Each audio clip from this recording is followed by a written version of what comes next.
Chapter 839. Immortal Emperor Jin Tai's tyrannical power had seeped into every corner of the immortal world for countless years. To the people of the immortal world, he was an unsurpassable godlike existence. The dignified immortal palace was like a towering mountain that made the people of the immortal world feel like ants at the foot of the mountain. They could only look up to it, and very few dared to show any disrespect. As for Wan Ling and the others, once they confirmed that Yu Qianqiu was wearing the golden clothing, they were immediately dumbfounded. They didn't think that Yu Qianqiu was a fake because it was hard for them to believe that someone in the immortal world would dare to pretend to be someone from the immortal palace to swindle people. This was simply challenging the dignity of the godlike immortal emperor. However, Yu Qianqiu's rise in both his previous and current lives mostly relied on seeking wealth amidst danger. As long as there was a tiny chance, he would dare to take the risk and fight for it. To put it bluntly, he was an opportunist, but as an excellent opportunist, his outstanding vision and extraordinary courage were not comparable to ordinary people. This was achieved through failure and blood on the line between life and death. People like him never took being cruel and merciless or swindling seriously because they were already used to it. Nothing was more important than achieving their own goals. This kind of person would either die a horrible death or be unstoppable. They could always kill their way out of desperate situations and never gave up easily. At this time, Yu Qianqiu didn't think about the immortal emperor and the immortal palace at all. To him, the troubles that might appear in the future were not as important as solving the problems in front of him. Wan Ling's coercion allowed him to find a good way to solve the current problems. You provoked me first, so don't blame me for being impolite. Yu Qianqiu sneered in his heart. His expression was indifferent. After putting on the golden clothing, his entire aura suddenly changed. He began to emit a faintly discernible aura of a superior as he coldly looked at them. Wan Ling and the others came to their senses and looked at Yu Qianqiu with complicated expressions.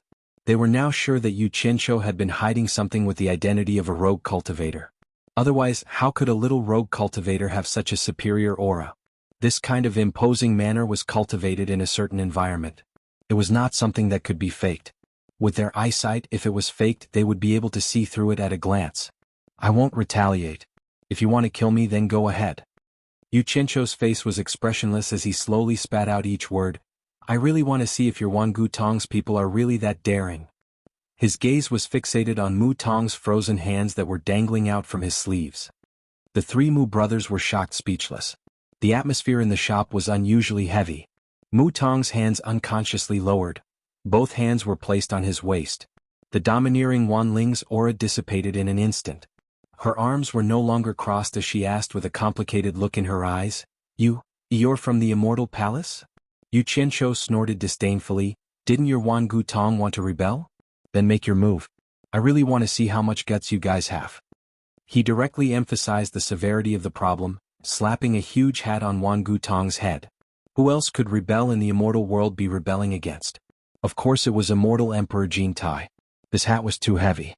Forget about them. Even Wangu Tong's Wan Bushing wouldn't be able to bear it. Although Wan Bushing was the immortal world's #1 merchant house, he was nothing to immortal Emperor Jin Tai. If the immortal emperor was unhappy, he could kill Wan Bushing at any time without batting an eyelid. Wangu Tong's face paled. If word of this got out, it would be disastrous. Once it reached the immortal emperor's ears, if the immortal emperor really took it to heart, it would be a calamity for the entire Wangu Tong. A sect annihilation was only a matter of time.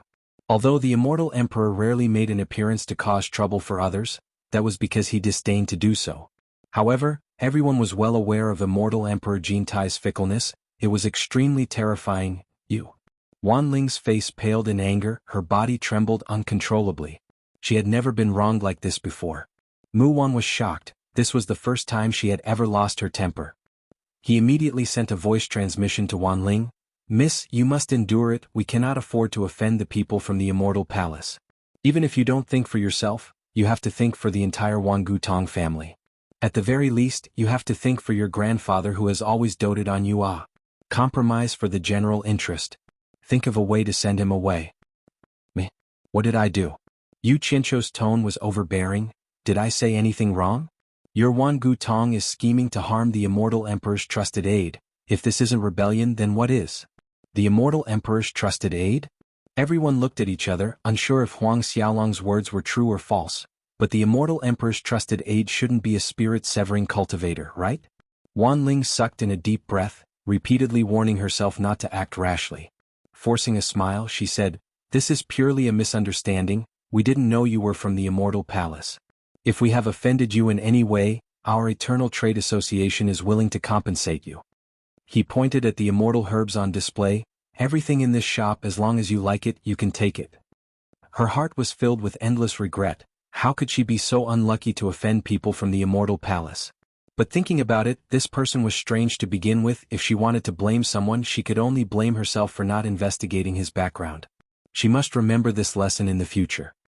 As the Immortal Emperor's trusted aide, how can I accept bribes from others? You're not insulting me, you're insulting the Immortal Emperor. Yu Qianqiu bellowed, slamming another oversized hat onto Wan Ling's head. The few of them gritted their teeth in anger at Yu Qianqiu's arrogant actions. They really wanted to kill Yu Qianqiu to vent their anger. However, most of the people here knew that Yu Qianqiu had come to Wan Gutong's shop. Once the Immortal Palace found out that something had happened to him, the first person to be implicated would undoubtedly be Wan Gutong. Wan Ling sucked in another deep breath, gritting her teeth. "What do you want before you stop? As long as someone dares to plot against the Immortal Palace, I will investigate to the end. The Immortal Palace's dignity is not to be violated," Yu Qianqiu said with a righteous expression. Mu Wan took a step forward, cupping his hands in greeting. "This is indeed a misunderstanding. I hope Honored Sir will be magnanimous. We have some friendly relations with Great Commander Wu Xiong, the host of the Godly Ruins Realm meeting. How about this? We can invite Great Commander Wu Xiong to be the mediator, to prove our Wan Gutong's innocence." Motherf *Ker. You want to use a big shot to pressure me? Let's see who's suppressing who. Yu Qianqiu snorted coldly, proudly declaring, "I'm one of the Immortal Emperor's secret agents. All the information I obtain must be directly reported to the Immortal Emperor. He Wu Xiong doesn't know me and I don't want to know him either. However, I do want to know if a mere great commander like him has the right to interfere in my affairs." A secret agent personally sent by the Immortal Emperor? This news was too shocking for these people, but thinking about it, it wasn't impossible.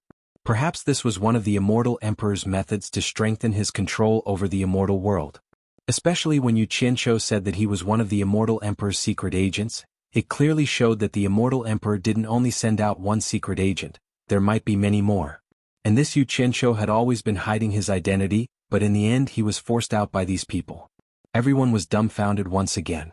Wan Ling, who had always been brimming with confidence, suddenly felt like the world was spinning around her. Offending a seemingly insignificant nobody, never in her wildest dreams would she have guessed that the person standing behind him was the most terrifying person in the entire immortal world, directly dragging the Immortal Emperor into the picture. Wasn't this a little too exaggerated? These people weren't idiots, they weren't so easily deceived. But the golden woven robe on the other party's body proved that he was indeed someone from the Immortal Palace. Not to mention, even if someone was trying to deceive them, who would have the guts to recklessly drag the Immortal Emperor into the picture? Because doing so would only lead to death. Fear and panic finally appeared on these people's faces. Due to Wan Gutong's coercion, they actually exposed the Immortal Emperor's secret. Once this matter was exposed, even if they didn't rebel, the Immortal Emperor wouldn't spare Wan Gutong. This time they were in deep trouble. Wan Ling's face was filled with panic, her mind was in a complete mess. The only reason she dared to do anything in the past was because she had an extraordinarily powerful grandfather backing her up. But now, the trouble she caused was too big, directly dragging the Immortal Emperor into the picture. This was not something her grandfather could handle. What should she do? Mu Wan calmed himself down, decisively saluting Huang Xiaolong once again. "This time we were wrong, but anything can be discussed. I believe that since Honored Sir is willing to reveal such a secret, we still have a chance to let this matter go. Whatever conditions Honored Sir has, please state them, everything can be discussed." Yu Qianqiu glanced at Wan Ling, noticing that the older the ginger, the spicier it was. He slowly took a few steps forward, stopping in front of Wan Ling. Under the worried gazes of the three Mu clan brothers, Yu Qianqiu slowly reached out his hand to pinch Wan Ling's delicate chin, lifting her slightly lowered head up. His hand was not honest and scrupulously caressing her chin, her white neck, and her face. The faces of the three Mu clan brothers instantly darkened. They were originally entrusted by Wan Bo Sheng to protect Wan Ling. Now that Wan Ling had suffered such a great humiliation, Mu Tong, who had a bad temper, was about to make a move, but Wan Mu grabbed his arm and slowly shook his head with a gloomy expression, signaling him not to be impulsive and to wait and see. However, the uncontrollable strength in his hand caused Wan Tong to feel a dull pain. The corner of Yu Qianzhou's eyes had been paying attention to the movements of the three people. He had taken such a big risk, so he had to put on an act. If he didn't show the arrogance of the immortal palace, he was afraid that it would cause more suspicion in the future. He was also throwing caution to the wind. Wan Ling, who had always been high and mighty, had never suffered such humiliation. Even if it wasn't for herself, she had to endure it for her grandfather. In an instant, 2 crystal-clear tears directly fell from her eyes. Her long eyelashes fluttered, and her voice trembled as she said, "What do you want?" Chapter 840. I don't want anything, but you have done something wrong, so you have to pay the price. The hand that was holding Wan Ling's chin felt Wan Ling's body tremble slightly. The corner of Yu Qianzhou's mouth hooked up into a faint smile. He wanted to destroy the arrogance that she was born with, to leave a shadow in her heart, so that she would have to respect him when she saw him in the future. Otherwise, this kind of girl who didn't know the immensity of heaven and earth would easily take revenge, and she would be completely afraid. Warm tears flowed down her cheeks and fell on Yu Qianzhou's finger. Yu Qianzhou lifted that finger, letting the tears flow to the tip of his finger, and lightly tapped it on Wan Ling's red lips. Wan Ling's body trembled a little violently. Yu Qianzhou smeared her tears on her red lips and said with a light smile, "Don't be nervous, I won't do anything rude to you. Just based on your looks, I won't take a liking to you." Women were really strange creatures. Just a moment ago, because she felt humiliated, she shed tears of grievance, and now hearing the other party say that she was ugly? Wan Ling's slightly closed eyes suddenly opened, and she stared at Yu Qianzhou with a gaze that seemed like she wanted to bite someone to death. Yu Qianzhou raised his eyebrows, pinched her nose and shook it. "Don't be so fierce, I didn't say anything wrong, you really don't look good. At least compared to my woman, you really don't look good." Wan Ling slapped away Yu Qianzhou's hand that was pinching her nose. That guy didn't know how to be gentle and protective of the fairer sex, and his hand was really heavy, causing her pain. Wan Ling was provoked to the point that she couldn't take it anymore, and she roared, "What do you want?" The 3 Mu brothers immediately tensed up. They didn't expect that she still couldn't hold it in, and her big missy temper still exploded. The 3 of them stared at Yu Qianzhou. If they had no choice but to change the outcome, they could only kill Yu Qianzhou and think of a way to salvage the situation afterwards. Yu Qianzhou stared at Wan Ling's red nose that he had pinched, and then looked at her tear-stained face. He unceremoniously stretched out a palm and waved his 5 fingers in front of Wan Ling's eyes, saying, "Fixed price." The 4 people present were stunned. Wan Ling was startled and asked, "What do you mean?" "Nothing much." Yu Qianzhou wagged his 5 fingers nonchalantly. "Fixed price, 50 billion divine-grade spirit stones. I'll act as if nothing happened." In any case, he was ready to risk it all. He had already pretended to be an immortal emperor. If something were to happen, he wouldn't have a good ending even if he didn't take the 50 billion. He might as well take the opportunity to solve the problem in front of him. The 4 of them looked at each other in dismay. So, he was just trying to extort spirit stones. When Wan Ling regained her senses, she sneered, 50 billion divine-grade spirit stones? You must be joking." Yu Qianzhou placed his hands behind his back, shaking his head.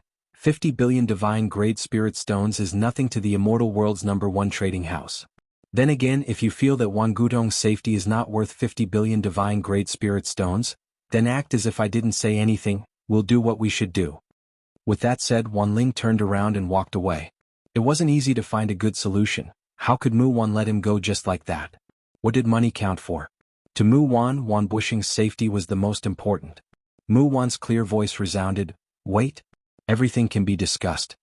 Yu Qianzhou swiftly turned around, pointing a finger at Mu Wan as he said to Wan Ling, Look, this is the proper way to deal with things. I admire it the most. You should learn more from Senior." Ignoring Wan Ling's murderous glare, Huang Xiaolong turned to Mu Wan.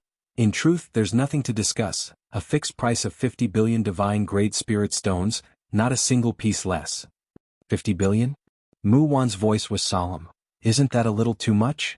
We don't have that many spirit stones on hand." "Grand Elder, ignore him. He's clearly trying to blackmail us, he's clearly trying to frame us." Wan Ling pointed a finger at Yu Qianzhou, gritting her teeth. "Don't give him even a single piece of spirit stone, at most we'll just die together, spreading the news of him extorting spirit stones from us. Even the immortal emperor won't spare him. Let's see if he dares to speak of this matter again." The 3 Mu brothers' eyebrows twitched slightly, as if they were tempted by Wan Ling's words, and hesitated. Yu Qianzhou chuckled. "You want to play ruthless with me? Fine. Then we'll see who's more ruthless. But let me tell you, I'm still the immortal emperor's trusted aide. Maybe I'll be unlucky, maybe I'll be fine, but even if I die, I'll drag your entire Wangu Tong family down with me. After all, you were the ones who bullied me first. Farewell. Forgive me for not accompanying you. With a flick of his sleeves, Huang Xiaolong strode out without looking back. Mu Wan's silhouette flickered, blocking Huang Xiaolong's path, clasping his fists together. Since you're seeking wealth, then there's still room for discussion.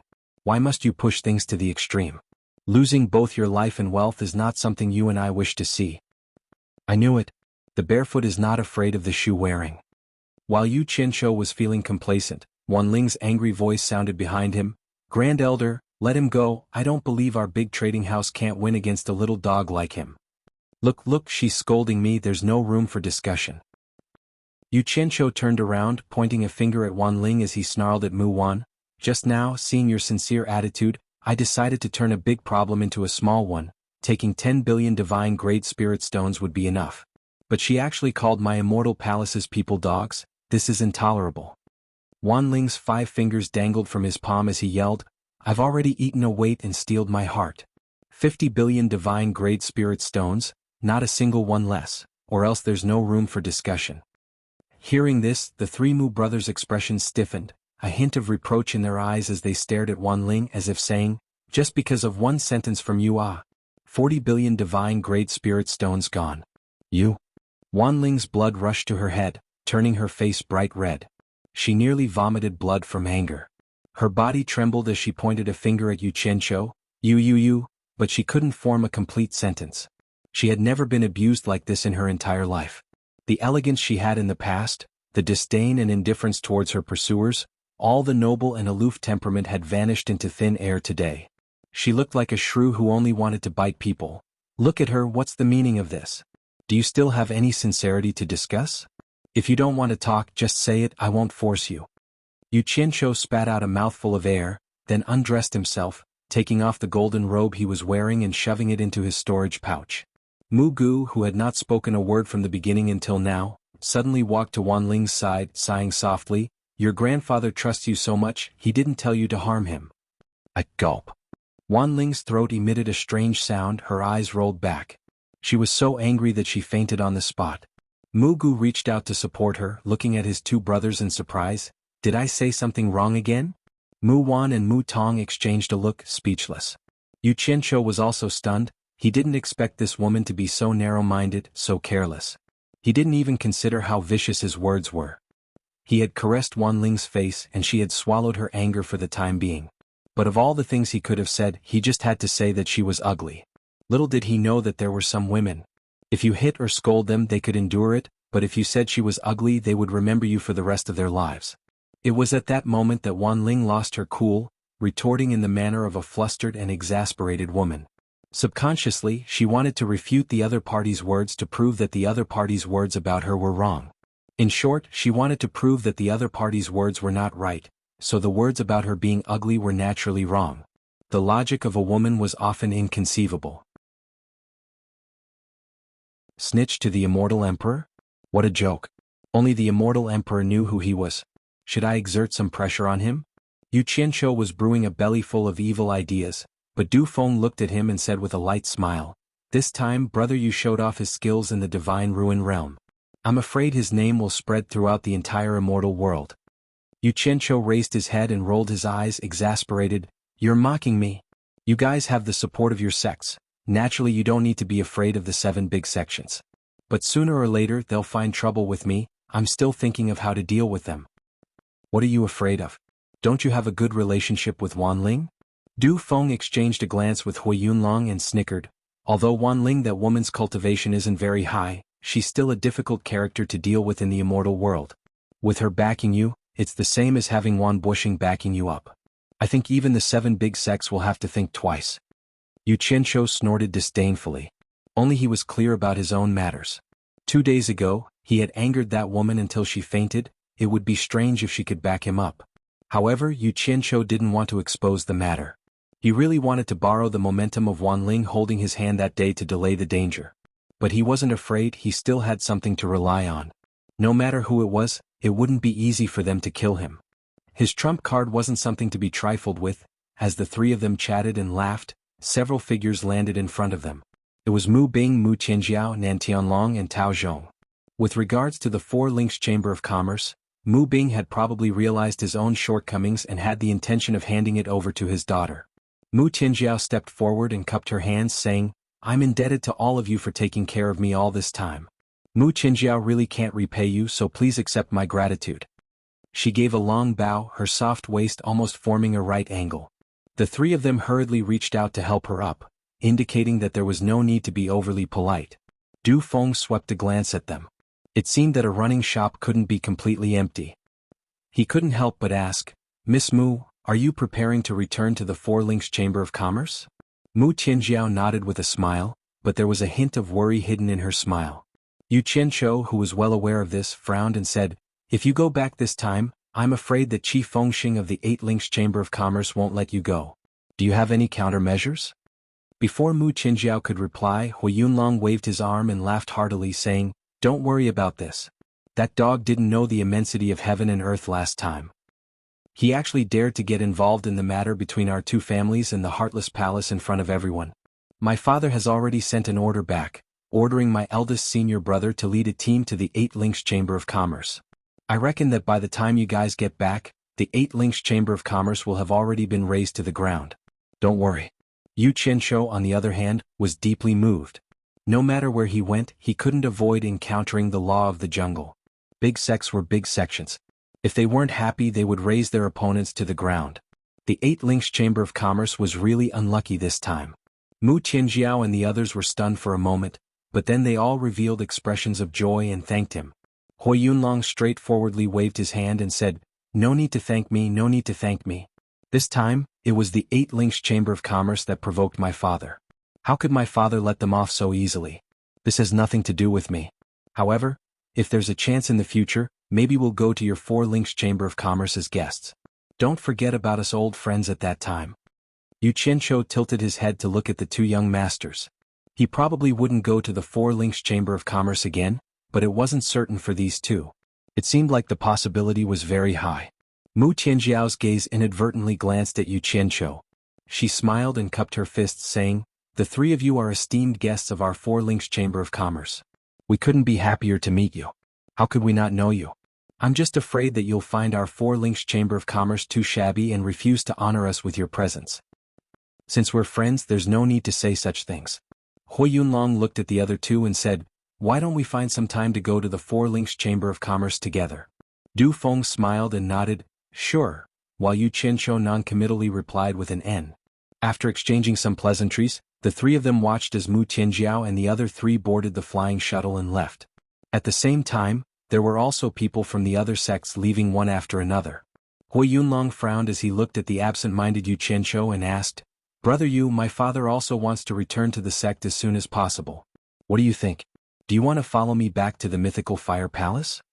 Du Feng stared at Yu Qianqiu with a profound gaze. He knew the secret of Yu Qianqiu wanting to establish his own chamber of commerce, but he didn't know what Yu Qianqiu's intention was to delay the departure of the mythical fire palace. For this reason, he also asked his father to delay the departure of the spiritual cultivation sect because he wanted to see what Yu Qianqiu wanted to do. Could it be that he really had a way to raise the 50 billion that he wanted? Yu Qianqiu, who was deep in thought, looked at the various sects that were flying away and slowly said, "You guys go back first. I still have some things to do. Don't tear down the mythical fire palace's shop, leave it for me to stay temporarily." The two of them looked at each other speechlessly. It seemed that he was prepared to stay here for a period of time. Hui Yunlong asked suspiciously, "Brother Yu, is there something you need? Why don't you tell us? Maybe we can help you." Yu Qianqiu unceremoniously rolled his eyes. He thought to himself, "I've already said that I want to borrow 50 billion from you, but can you help me?" Du Feng saw some clues and pulled Hui Yunlong with a bitter smile. "Let's listen to him, let's go first." But Hui Yunlong wanted to say something but was forcefully pulled away by Du Feng. Yu Qianqiu stood alone on the rooftop with his hands behind his back. He stood there silently for a long time until he saw a streak of light approaching from afar. A few people disembarked from a flying shuttle and it seemed like they were heading towards Wang Gutong's shop. Yu Qianqiu couldn't help but exclaim in surprise. Everyone was leaving this place, why were there still people coming? Could it be Wang Gutong's people had brought money? Thinking of this, Yu Qianzhou's eyes brightened. Without any hesitation, he flew towards the mythical Fire Palace's shop. By the time he arrived, the people from the mythical Fire Palace had all left. However, the shop was still neat and tidy as though it had been specially cleaned. Yu Qianzhou smiled bitterly as he shook his head. Hui Yunlong, that fellow was too considerate. The people from Wan Gutong's shop had not left yet. In a small room inside, Wan Ling was alone for 2 days. She curled up on a chair, thinking back to the past with a dazed expression on her face. Ever since she was young, there had always been a large mirror in her heart. Ever since she was young, she had been examining herself in front of this mirror, watching as she grew day by day. The beautiful self in the mirror was at first noble, then elegant, then calm and unruffled, then shrewd and capable. A beautiful and perfect woman gradually appeared in the mirror. This was also the image of herself in Wan Ling's heart. She was often complacent in her heart. That was why she disdained those vulgar men, because she felt that none of them were worthy of her. However, that Yu Qianzhou, who had the backing of the Immortal Palace, was like a stinking hoodlum, smashing the mirror in her heart into pieces with a single kick. From the broken mirror on the floor, she saw all kinds of distorted images of herself. How could she have such a side to her? Wan Ling was horrified. She refused to recall the scene where Yu Qianzhou lifted her chin, refused to recall the teasing of her red lips, refused to recall the scene where he pinched her nose, refused to recall the scene where she screamed like a shrew, refused to recall the scene where she fainted from anger. Wan Ling suddenly discovered that her nobility, elegance and calmness were actually so fragile. She was like a layer of paper that was easily torn apart by Yu Qianzhou, thrown to the ground and trampled on until it was worthless. Chapter 842. Outside the small room, the 3 Mu brothers stood there silently for a long time.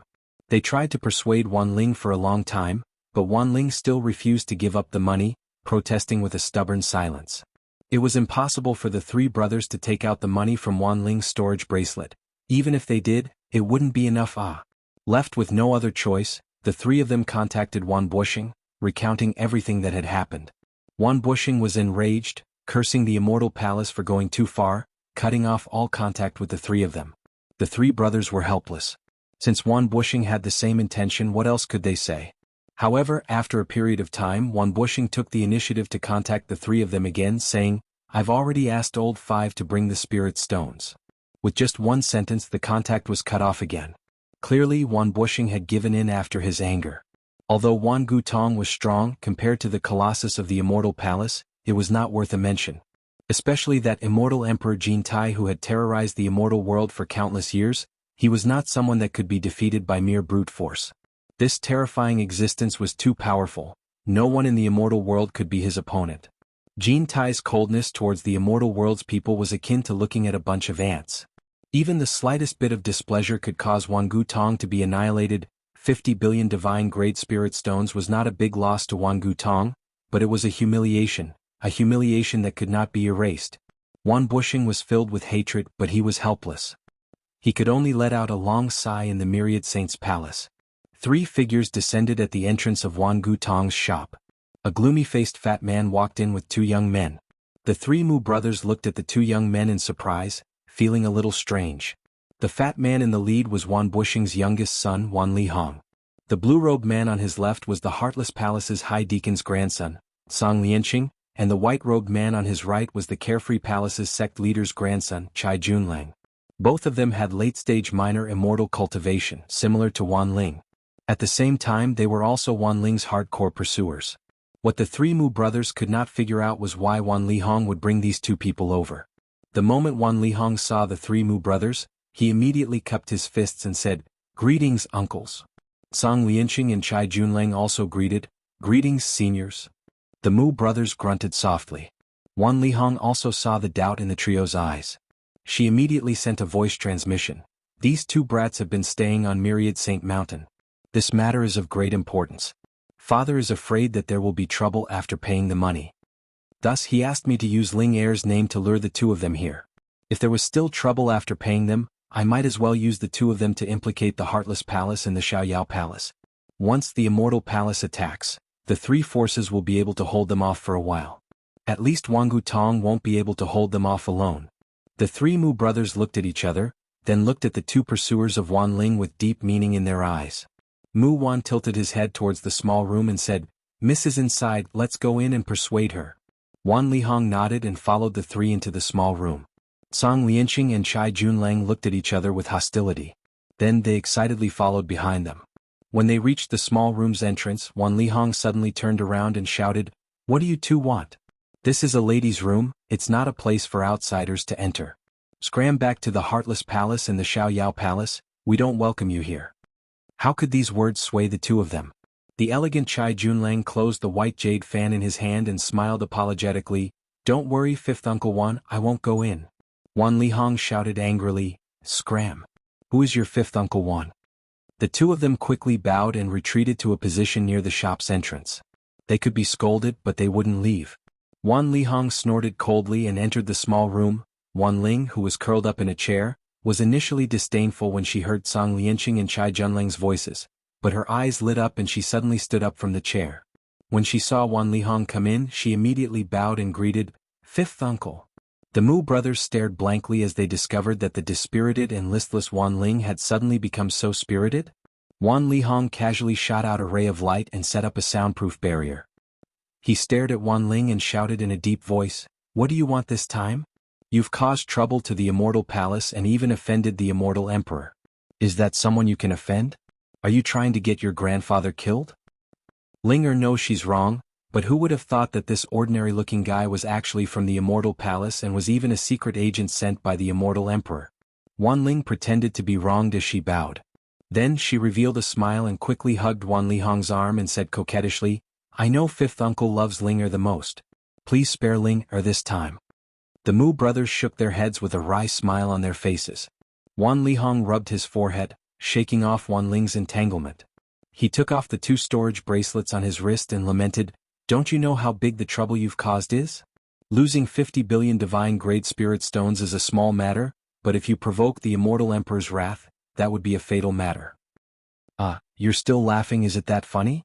Fifth uncle, it's only been a few days since we last met, but you seem to have put on some weight. Wan Ling said in a serious tone. Really? Are you for real? Are you sure you didn't see wrong? Wan Lihong rubbed his face nervously, but when he caught a glimpse of the hidden mirth in Wan Ling's eyes, he immediately understood that he was fooled. He roared at the top of his lungs, "Look at the situation, you still have the mood to joke around?" Wan Ling shrunk her neck, but her hands held Wan Lihong's hands, taking the 2 storage bracelets from his hands. She bowed apologetically, "Third uncle, don't worry, Linger already has a foolproof plan. Not only can it protect the 50 billion divine-grade spirit stones, it can also resolve the possible danger." The 4 men looked at each other, not knowing what she was up to this time. Wan Lihong's thick, fleshy face was filled with worry. His eyebrows, which were naturally drooping, curved even more. With a bitter face he said worriedly, "Linger, you've already gone too far this time. Don't mess around again. Fifth uncle, I know you're proud and arrogant, but this is not a small matter. That's Immortal Emperor Jin Taya. Our Wangu Tong cannot afford to offend him. If you continue to play, the whole family will be finished. You should take pity on this old bachelor fifth uncle of yours." Wan Ling lowered her head slightly. The 2 storage bracelets in her hands were clenched so tightly that her knuckles turned white. She bit her lower lip. A venomous light flashed in her eyes as she slowly said, "I will give him all the spirit stones, and our Wangu Tong will not touch a single hair on his head. But, if someone else kills him, it has nothing to do with our Wangu Tong." The 4 men were stunned, subconsciously glancing at the room next door. They could roughly guess what she was planning to do. Wan Lihong asked suspiciously, "You want to lure those 2 fellows to make a move against the Yu Qianqiu? I'm afraid that's not appropriate." Wan Ling's crafty eyes looked at the 4 men, her voice brimming with confidence. "There's nothing inappropriate about it. Killing Yu Qianqiu must be voluntary, there's nothing wrong with that, and I won't make any hints. But once they kill Yu Qianqiu, fifth uncle, you cover. You can't, people can easily recognize your figure. First Elder can disguise himself and snatch the 2 storage bracelets back. With First Elder's cultivation, snatching the 2 storage bracelets from their hands shouldn't be a difficult matter. Once Yu Qianqiu is dead, he won't be a threat to us anymore. At that time, the ones killing the people from the Immortal Palace will be the Heartless Palace and Carefree Palace. The Immortal Palace will look for them, it has nothing to do with us." The 4 men looked at each other, feeling that this wasn't very reliable. This was a plot against the people from the Immortal Palace. Not to mention it was someone directly connected to the Immortal Emperor. There couldn't be any accidents. Wan Lihong said with some fear. Can they do it? I think those two guys are clumsy. What if they can't kill Yu Qianqiu? It shouldn't be a big problem. I've checked Yu Qianqiu's cultivation. He's only at the late stage of the transforming spirit realm. If those two minor immortals can't kill a late-stage transforming spirit realm cultivator, they might as well just kill themselves. They won't have to come out and embarrass themselves anymore. Wan Ling sneered, then said calmly, so what if they can't kill him? The ones who did it were the Heartless Palace and Carefree Palace. Even if we find out that they did it out of jealousy, we didn't order them to do it. If the Immortal Palace wants to implicate them, then the Immortal Emperor should be prepared to kill everyone in the immortal world. In short, we are fine. The ones who will be in trouble are the Heartless Palace and Carefree Palace. I've long disliked the number one sect in the immortal world, the Heartless Palace. They're a bit too arrogant. I might as well use the Immortal Palace to get rid of them. After hearing this, the four of them felt a chill down their spines. They didn't know what this girl was thinking all day long. She could even think of such a sinister scheme. The curtain of the small room was lifted. The Mu brothers and Wan Lihong came out and began to instruct the disciples in the shop to tidy up the things on the shelves. Song Lianqing and Chai Junlang were worried about the fierce Wan Lihong, so they looked behind the curtain. It was true that the two of them liked Wan Ling, but they were also people who often rolled around with women. After so many years in the immortal world, they had been with countless women. They wouldn't go so far as to sacrifice their lives for Wan Ling's beauty. However, as long as they could get Wan Ling, there was no doubt that they would have an endless supply of spirit stones. With Wan Ling's position in Wan Bushing's heart, she was completely equivalent to a huge prophet. Who knew how many sects were secretly planning this? Song Lianqing and Chai Junlang could be said to have received a death order to pursue Wan Ling, otherwise, they wouldn't have been so shamelessly pestered. After waiting for a while, Wan Ling finally lifted the curtain and walked out. She had changed into a pink floor-length dress, which effectively restrained her impressive figure. The eyes of Song Lianqing and Chai Junlang, who had a lot of resentment in their hearts, immediately lit up, and the little bit of unhappiness in their hearts immediately disappeared. The two of them had a flattering expression on their faces as they shouted in unison, Wan Ling. Wan Ling walked gracefully, displaying the noble temperament that she had cultivated for a long time, like a fairy walking on the waves. She walked past the two of them without any hesitation, not even looking at them in the eye. The hem of her dress fluttered, giving off a delicate fragrance, and she directly flew out of the shop. Chapter 843. Song Lianqing and Chai Junlang looked at each other, then rushed to catch up. Wan Ling's flying speed was not fast, and her pink dress swayed in the air, instantly attracting attention. One on the left and one on the right, the two of them chased after her. Before they could say anything, Wan Ling frowned and landed on the roof of an abandoned building. She stared at the two and shouted, "Why are you two following me?" Chai Junlang answered first, "I heard that you were busy here, so I came to see if you needed any help." Song Lianqing nodded and said, "Me too." Wan Ling raised her chin slightly arrogantly and said coldly, "I don't need your help, and I don't need your help either. Don't follow me anymore or don't blame me for being rude." The two's flattery was immediately stuck in their throats. They looked at each other and a trace of anger flashed across their eyes. They had the same thought in their minds at the same time. "Stinking bitch, don't be so arrogant. When I get my hands on you, you'll see." Song Lianqing's gaze inadvertently swept past Wan Ling's ample bosom, and he looked around with a face full of smiles. "Wan Ling, where are you going in this barren mountain? Do I need to report to you where I'm going?" After Wan Ling threw out that sentence, she quickly flew away at a much faster speed than before, as if she wanted to shake off the two. "Stinking bitch." Song Lianqing looked at Wan Ling's graceful figure and scolded in a low voice. Chai Junlang chuckled and said, "I don't care if she stinks, this woman still has some good stuff on her body. If you're too bored to stink, let me." Their voices stopped abruptly, and the two realized that Wan Ling had not flown far away, but had landed somewhere in front of the plaza. The two looked at each other, then quickly flew into the air, and watched as Wan Ling's swaying figure entered a shop. Yu Qianqiu, who was sitting calmly in the empty shop, was patiently waiting with his eyes closed. Light footsteps came from outside, and when he opened his eyes, he was startled. He saw that Wan Ling, who had fainted due to her anger, was no longer the same as before. Instead, she had changed into a delightful pink dress, revealing a pair of good breasts that could move a man's heart. It seemed that she had specially dressed up. Yu Qianqiu slowly stood up, his eyes slightly narrowed, and he raised his guard. He was worried that Wan Ling was here for revenge. Wan Ling leisurely walked toward him.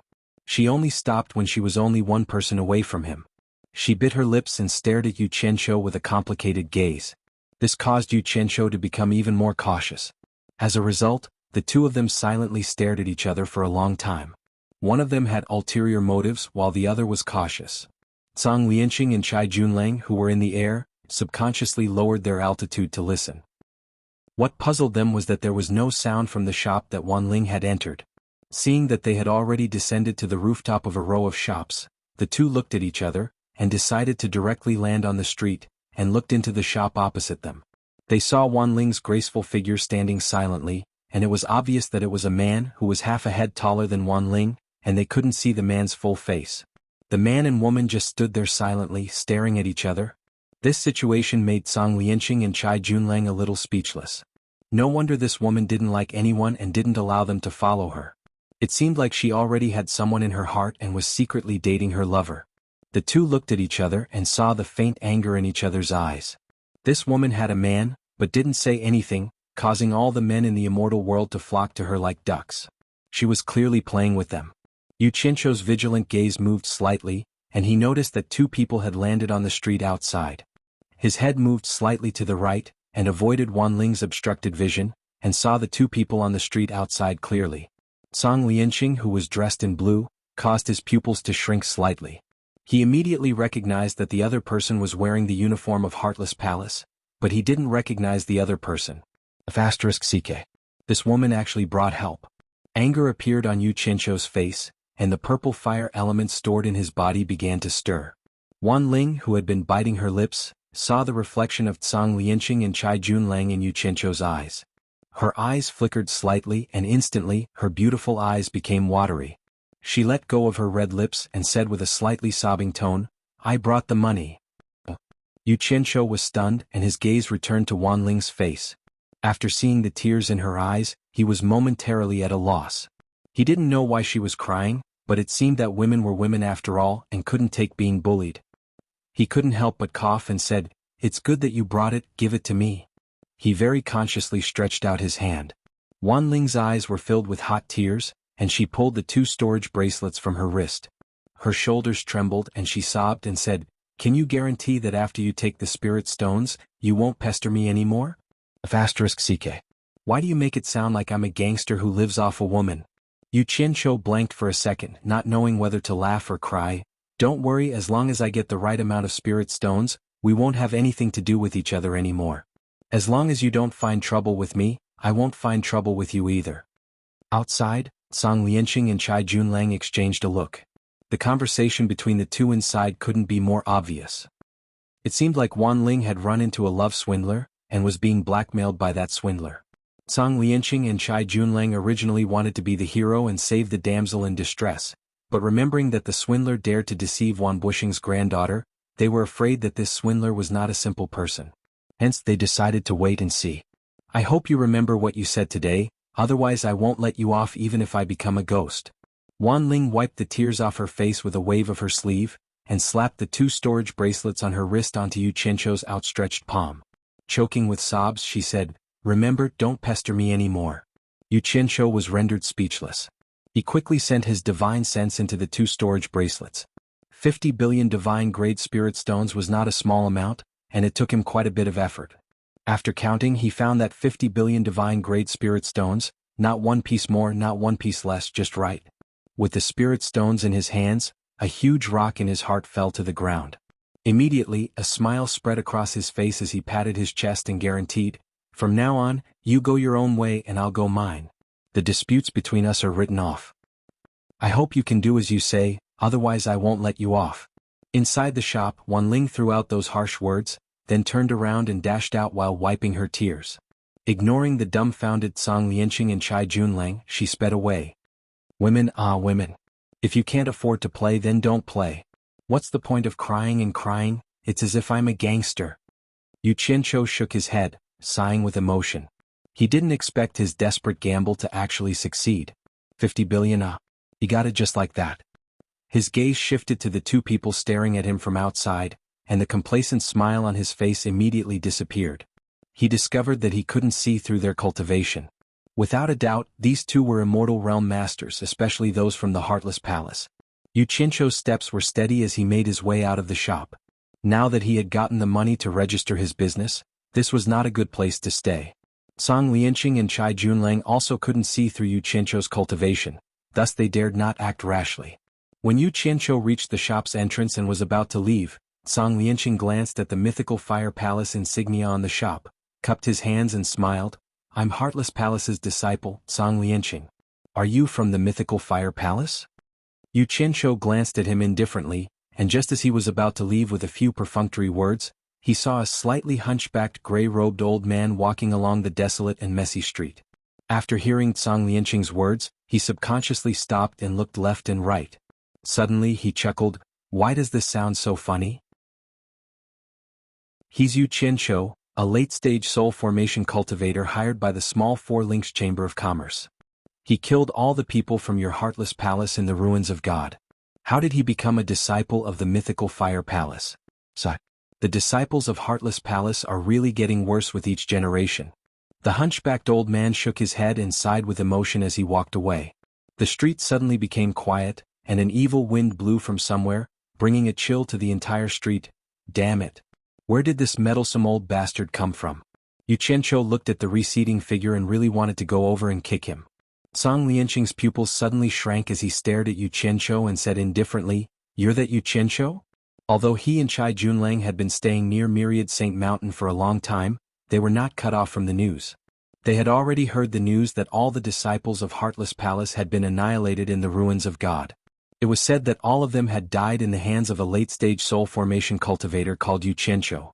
He also heard that Wanling was holding hands with Yu Qianzhou in front of everyone. From this he thought of the scene of Wanling crying and leaving.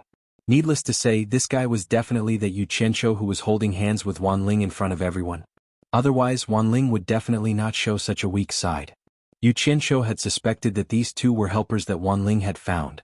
Now that he heard the other party's words, it was definitely not the case. Otherwise, it was impossible for them to not recognize him, and there was no need for them to do this. Yu Qianzhou is me. Yu Qianzhou said indifferently, Is there a problem? Chai Junlang gently opened the white jade folding fan in his hand and looked at Yu Qianzhou.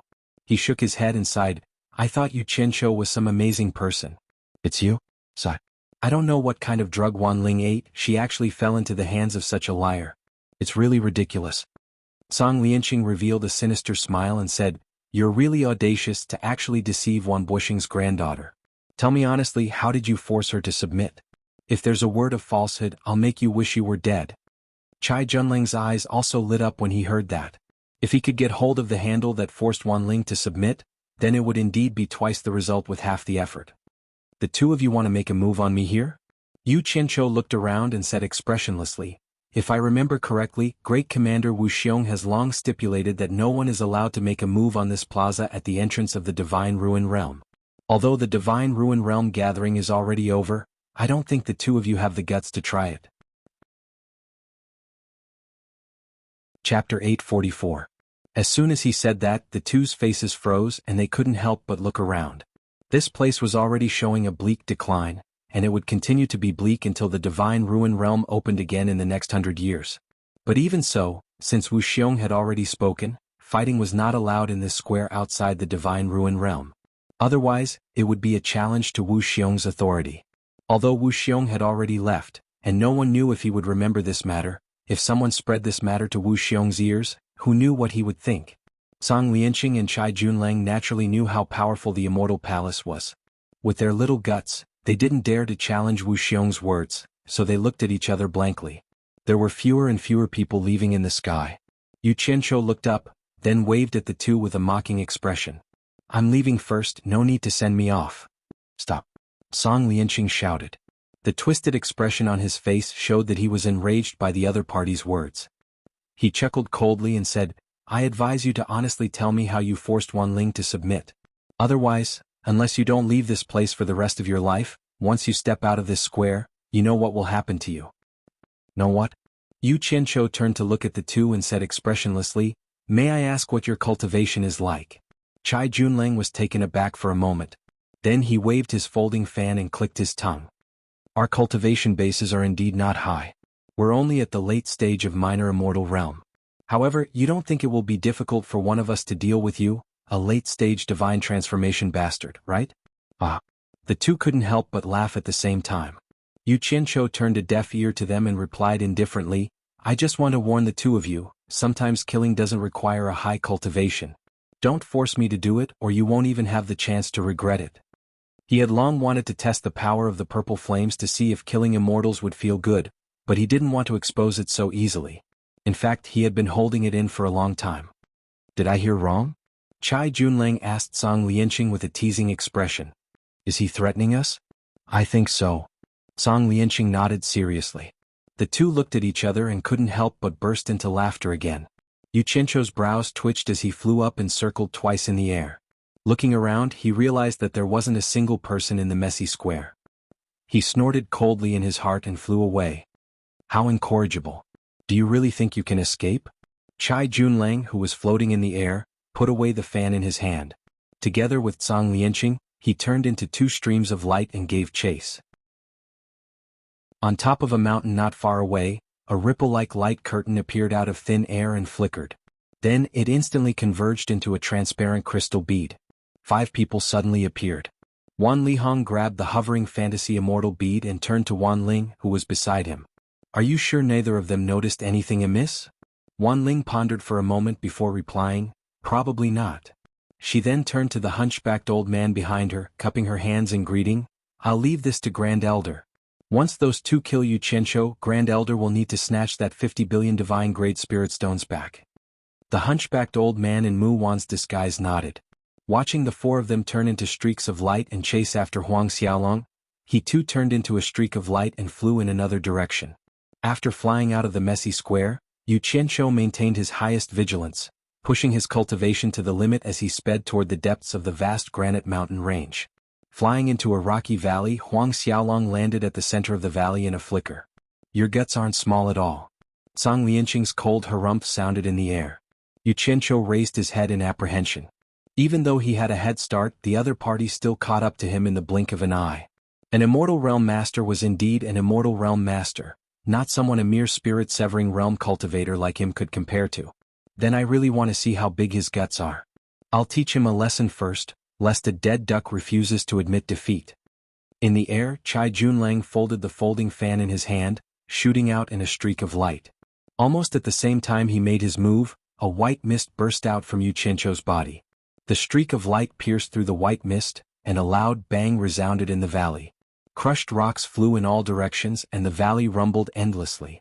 The streak of light returned to the air, turning back into the folding fan in Chai Junlang's hand.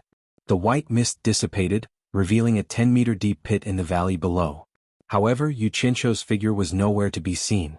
Both of them blanked for a moment, then released their divine senses at the same time to scan the entire valley. Unfortunately, not a single person could be found. He escaped just like that? Impossible. With his cultivation base at the deity transformation final stage, there was no way he could escape right under his nose. The two of them looked at each other, then quickly separated to search every nook and cranny of the valley again. In the air, Wan Lihong and the others were also scanning the entire valley suspiciously under the effects of the illusionary immortal beads. They also couldn't see how Yu Qianqiu had disappeared. In short, after Chai Junlang attacked once, Yu Qianqiu disappeared for no reason. It was very strange. All of a sudden their pupils abruptly contracted. From the 10-meter deep pit in the valley, Yu Qianqiu silently rose from the stone pit and slowly floated into the air. Only after his entire body emerged from the pit did Song Lianqing and Chai Junlang, who were searching the valley, discover him. Both of them stared at him in shock, with expressions of disbelief on their faces. Yu Qianqiu floated in the valley expressionlessly. The hem of his robes fluttered despite the lack of wind, and a violent killing intent surged out from his body. His eyes were half open as he swept his gaze over the two of them. He said indifferently, "You actually dared to attack me. Since you're seeking death, don't blame me for being impolite." The two of them were stunned. Song Lianqing then chuckled and said, "I've seen people who don't know life from death, but I've never seen someone who doesn't know life from death. Chai Junlang, keep an eye on him. This brat is a little strange. He can actually hide inside a stone. If we don't teach him a lesson, his foul mouth won't give in." As soon as he finished speaking, he waved his sleeve, and a ray of light shot out from his storage bracelet, slicing toward Yu Qianqiu's feet at an extremely fast speed. From the looks of it, he didn't want to kill Yu Qianqiu yet. Instead, he wanted to cripple Yu Qianqiu first. Yu Qianqiu's aura had already enveloped an area of several dozen meters. As soon as the ray of light penetrated his aura, his eyebrows twitched slightly. With a boom, the ray of light suddenly exploded into a large cloud of silver powder. This was an extremely bizarre scene. Song Lianqing and Chai Junlang's mouths instantly gaped open, and their eyes were filled with incredulity. The people in the air also looked at one another. Wan Lihong looked at Wan Ling with furrowed brows and transmitted her voice to her. Ling, are you sure this Yu Qianqiu is only a soul formation final stage cultivator? Wan Ling paused and looked at Yu Qianqiu in disbelief. I shouldn't be wrong. I've checked it myself. That's strange. The flying sword that Song Lianqing used is at least a level 3 immortal tool. Isn't it a little too terrifying to be able to shatter it into dust without a sound? Song Lianqing muttered with a doubtful expression. Taking advantage of the moment when the two of them were dumbstruck, Yu Qianqiu's aura quickly spread out and locked onto the two of them.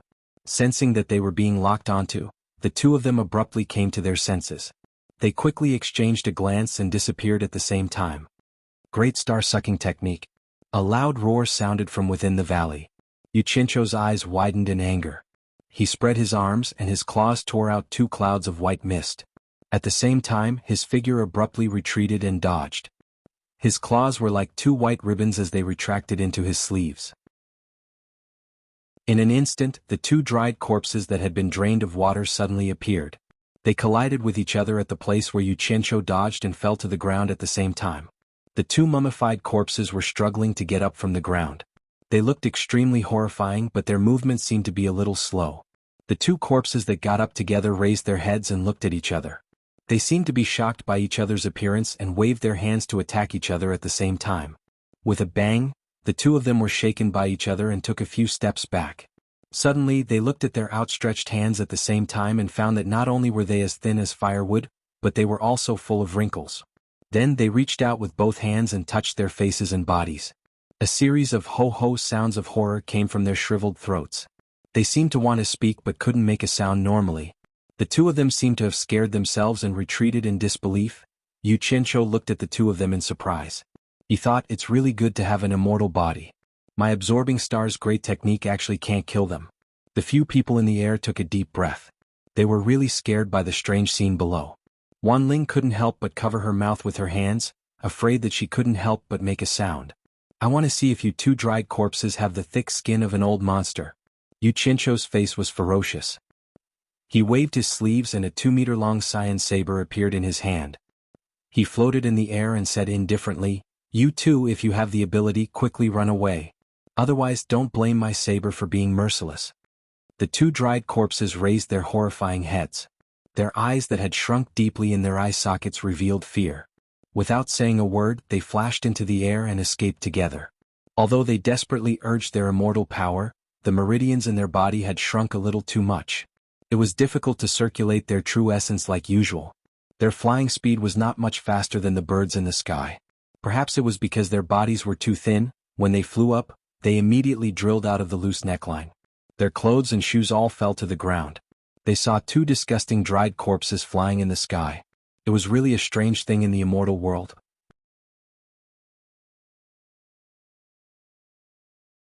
Chapter 845.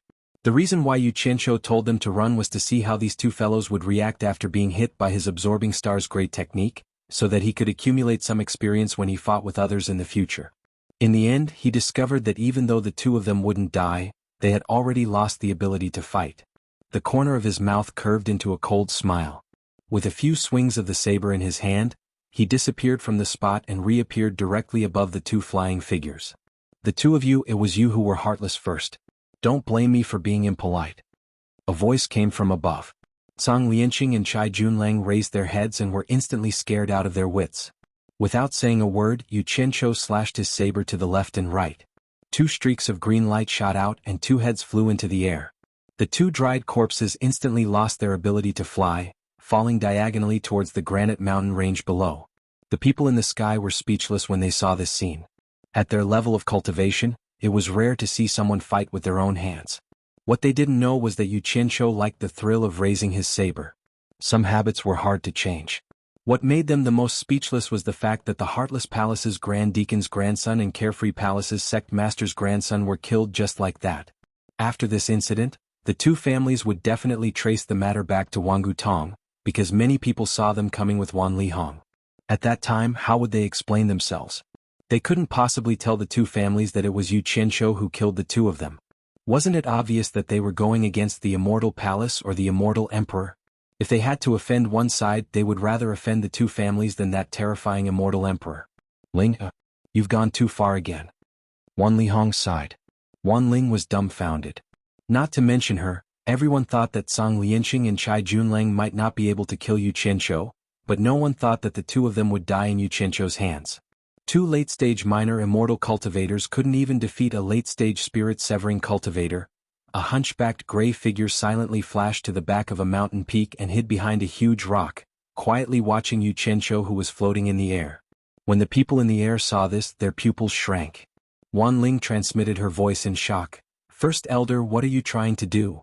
Mu Wan's disguised hunchback elder replied in the direction of the voice transmission. Since those two fellows are useless, I'll do it myself. No. Wan Ling hurried to warn Huang Xiaolong through voice transmission. Once people find out that you killed an immortal emperor's secret agent, our Wangu Tong will be in big trouble. I don't think so. There shouldn't be anyone nearby. Even if I'm hiding someone, I'll disguise myself. No one will know who I am and Wangu Tong won't be implicated. As long as I kill that brat, I will immediately go out and spread the news, saying that I saw Yu Qianshou fighting with Song Lianqing and Chai Junlang here, and in the end both sides were killed. I will make the scene more realistic. Mu Wan paused and said hesitantly, Miss, you can't be suspecting that I can't kill Yu Qianshou, right? This person's skills are strange, First Elder shouldn't take the risk. Let's retreat. Wan Ling urged anxiously. Miss, don't worry, it's just a crooked magic art. It's fine against those two fools, but it won't work on me. Mu Wan's tone was confident, but he tactfully rejected. Yu Qianshou stopped in the air and looked around. He slowly put away the blue flame broadsword. His intuition told him that there was danger approaching him, but there was nothing around him. After a moment's vigilance, he didn't discover anything. In a flash, he chased after the two headless corpses and pulled out the storage bracelets from their wrists. Just as he was about to remove the second storage bracelet, he felt a strong sense of danger approaching him. It was the kind of danger that could take his life in an instant. In the blink of an eye, a ray of golden light flashed and quickly enveloped him. Yu Qianshou did not hesitate to take out the golden umbrella. Ever since he started practicing the animal fencing technique, he had a deep trust in this kind of instinct, and he had never made a mistake before. Bang! There was a loud sound like a thunderclap from a clear sky. The strong wind was as fierce as a steel knife, sweeping across the ground. In that instant, the golden umbrella exploded with a strong golden light, instantly canceling out the sneak attack of the teleportation. At the same time, the power of the attack was reflected back. The sneak attacker's figure was quickly bounced back, and the hunchbacked Mu Wan appeared several dozen meters away. It's you! Yu Qianshou, who was safe and sound inside the golden umbrella, exclaimed. He immediately recognized that it was the hunchbacked old man who exposed his identity at the entrance of the mythical Fire Palace shop. At this moment, Yu Qianshou was so scared that his face was pale and his heart was pounding. He was secretly thanking the heavens and the earth for Bai Changchun.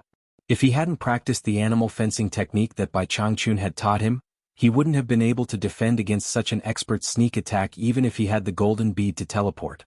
Judging from the power of this palm, it could probably smash him into pieces.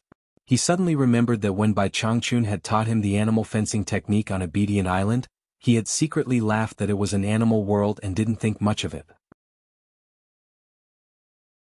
Now that he thought about it, he remembered that Bai Changchun seemed to have said that as long as he mastered it, he would be able to benefit from it for the rest of his life. It seemed that he was right. Whoa, old man. I love you to death. Yu Qianshou hid under the golden umbrella. His legs were slightly weak. He now deeply understood the power of the animal fencing technique. To be honest, he had always been slightly resentful because Bai Changchun didn't teach him any powerful spells or magic treasures. He felt that their master-disciple relationship was somewhat nominal. Only now did he realize that the animal fencing technique that Bai Changchun had taught him was thousands of times more powerful than any spells or magic treasures. This thing was something that could save one's life at a critical moment. What spells or magic treasures could be more important than protecting one's own life? Golden umbrella. Mu Wan, who was sent flying, also exclaimed. Wan Ling and the others in the air also almost cried out in shock. They all knew very well what the golden umbrella was. If the golden thread robe was something that everyone in the Immortal Palace had, then not everyone could have the golden umbrella. Only the 24 protectors of the Immortal Palace had it.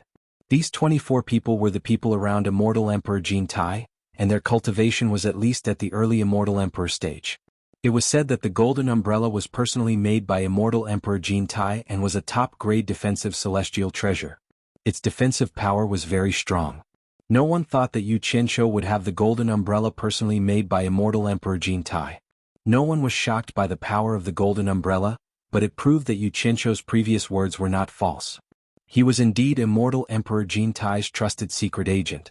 Otherwise, he wouldn't have been able to obtain a treasure personally made by Immortal Emperor Jin Tai. Old thing. Who are you? You dare to sneak attack me? You must be tired of living. Yu Qianqiu shouted angrily. The light from the golden umbrella wrapped around him and shot towards Mu Wan. He pushed his palms out and shouted, Absorbing Star Great Technique. Once this terrifying name was shouted, the people in the air immediately felt their hearts rise to their throats. They didn't know what kind of evil technique this was to be able to squeeze someone dry. Mu Wan also came back to his senses and sneered, It's just a small trick. There's no need to embarrass yourself in front of this old man. After sensing Yu Qianqiu's qi activity locking onto him, his own qi activity quickly burst forth, directly blocking Yu Qianqiu's qi activity outside. He did not move, just stood there and let Yu Qianqiu slowly absorb it. Huh. Yu Qianqiu was surprised. He immediately found that his qi was blocked by the opponent's qi. He quickly stopped and didn't dare to jump forward. Instead, he used teleportation and circled around Mu Wan several times, looking for a loophole to attack. He kept shouting, Suck, suck, suck, I suck. Unfortunately, the opponent's qi was impenetrable. It was as if he was wrapped in an invisible shield. He sucked for a long time but still couldn't suck out a fart. Mu Wan had used teleportation consecutively and used up a lot of his true essence. He knew that he didn't have a chance to succeed, so he quickly retreated and looked at the hunchbacked old man in front of him in shock. Ever since he cultivated the Absorbing Star Great Technique, although he had only used it a few times, he never missed. Even Yan Zhuixing, who cultivated demonic arts, had suffered a great loss at his hands. However, he met his nemesis today. The Absorbing Star Great Technique was useless against this old thing. Kid, you didn't expect this, did you? Mu Wan snorted and said, I saw the weakness of your evil technique at a glance. As long as one's cultivation has reached the great immortal realm, their qi has been cultivated to the point that it's almost solid, and they can kill people invisibly. As long as they cover their entire body with qi to protect themselves, this evil technique of yours won't have any effect. He didn't explain this to Yu Qianqiu, but to the people in the air. Sure enough, Wan Lihong and the others were enlightened. So that's how it was. Wan Ling looked around and frowned. She transmitted her voice to Mu Wan, Grand Elder, don't waste any more time with him. He has the golden light umbrella to protect himself, and we don't have any powerful immortal treasures with us. We can't do anything to him. If we delay any longer, it'll be disadvantageous to my Wangu Tong. Please leave quickly. Mu Wan paused. He was unwilling to give up. He transmitted back, Miss, with this brat's cultivation he can't use the golden light umbrella to its full potential. I'll try a few more times, I have a high chance of breaking it. Grand Elder, the golden light umbrella is an immortal treasure personally refined by Immortal Emperor Jin Tai. Even if you can break it, have you thought about the consequences? Wan Ling warned him word by word. That will definitely alert Immortal Emperor Jin Tai. Previously we saw that he was only a spirit-severing cultivator, so we thought he was only a spy sent by the Immortal Emperor. That's why we dared to attack him. Now that we've confirmed that he's the Immortal Emperor's trusted aide, think about the consequences of killing the Immortal Emperor's trusted aide? I'm afraid that the Immortal Emperor would rather kill the wrong person than let the wrong person go.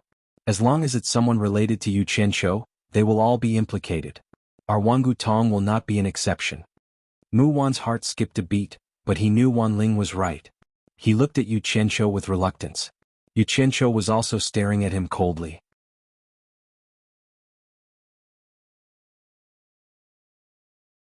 Chapter 846. He knew very well that he was safe inside the golden light umbrella, but the difference in their cultivation levels was too great.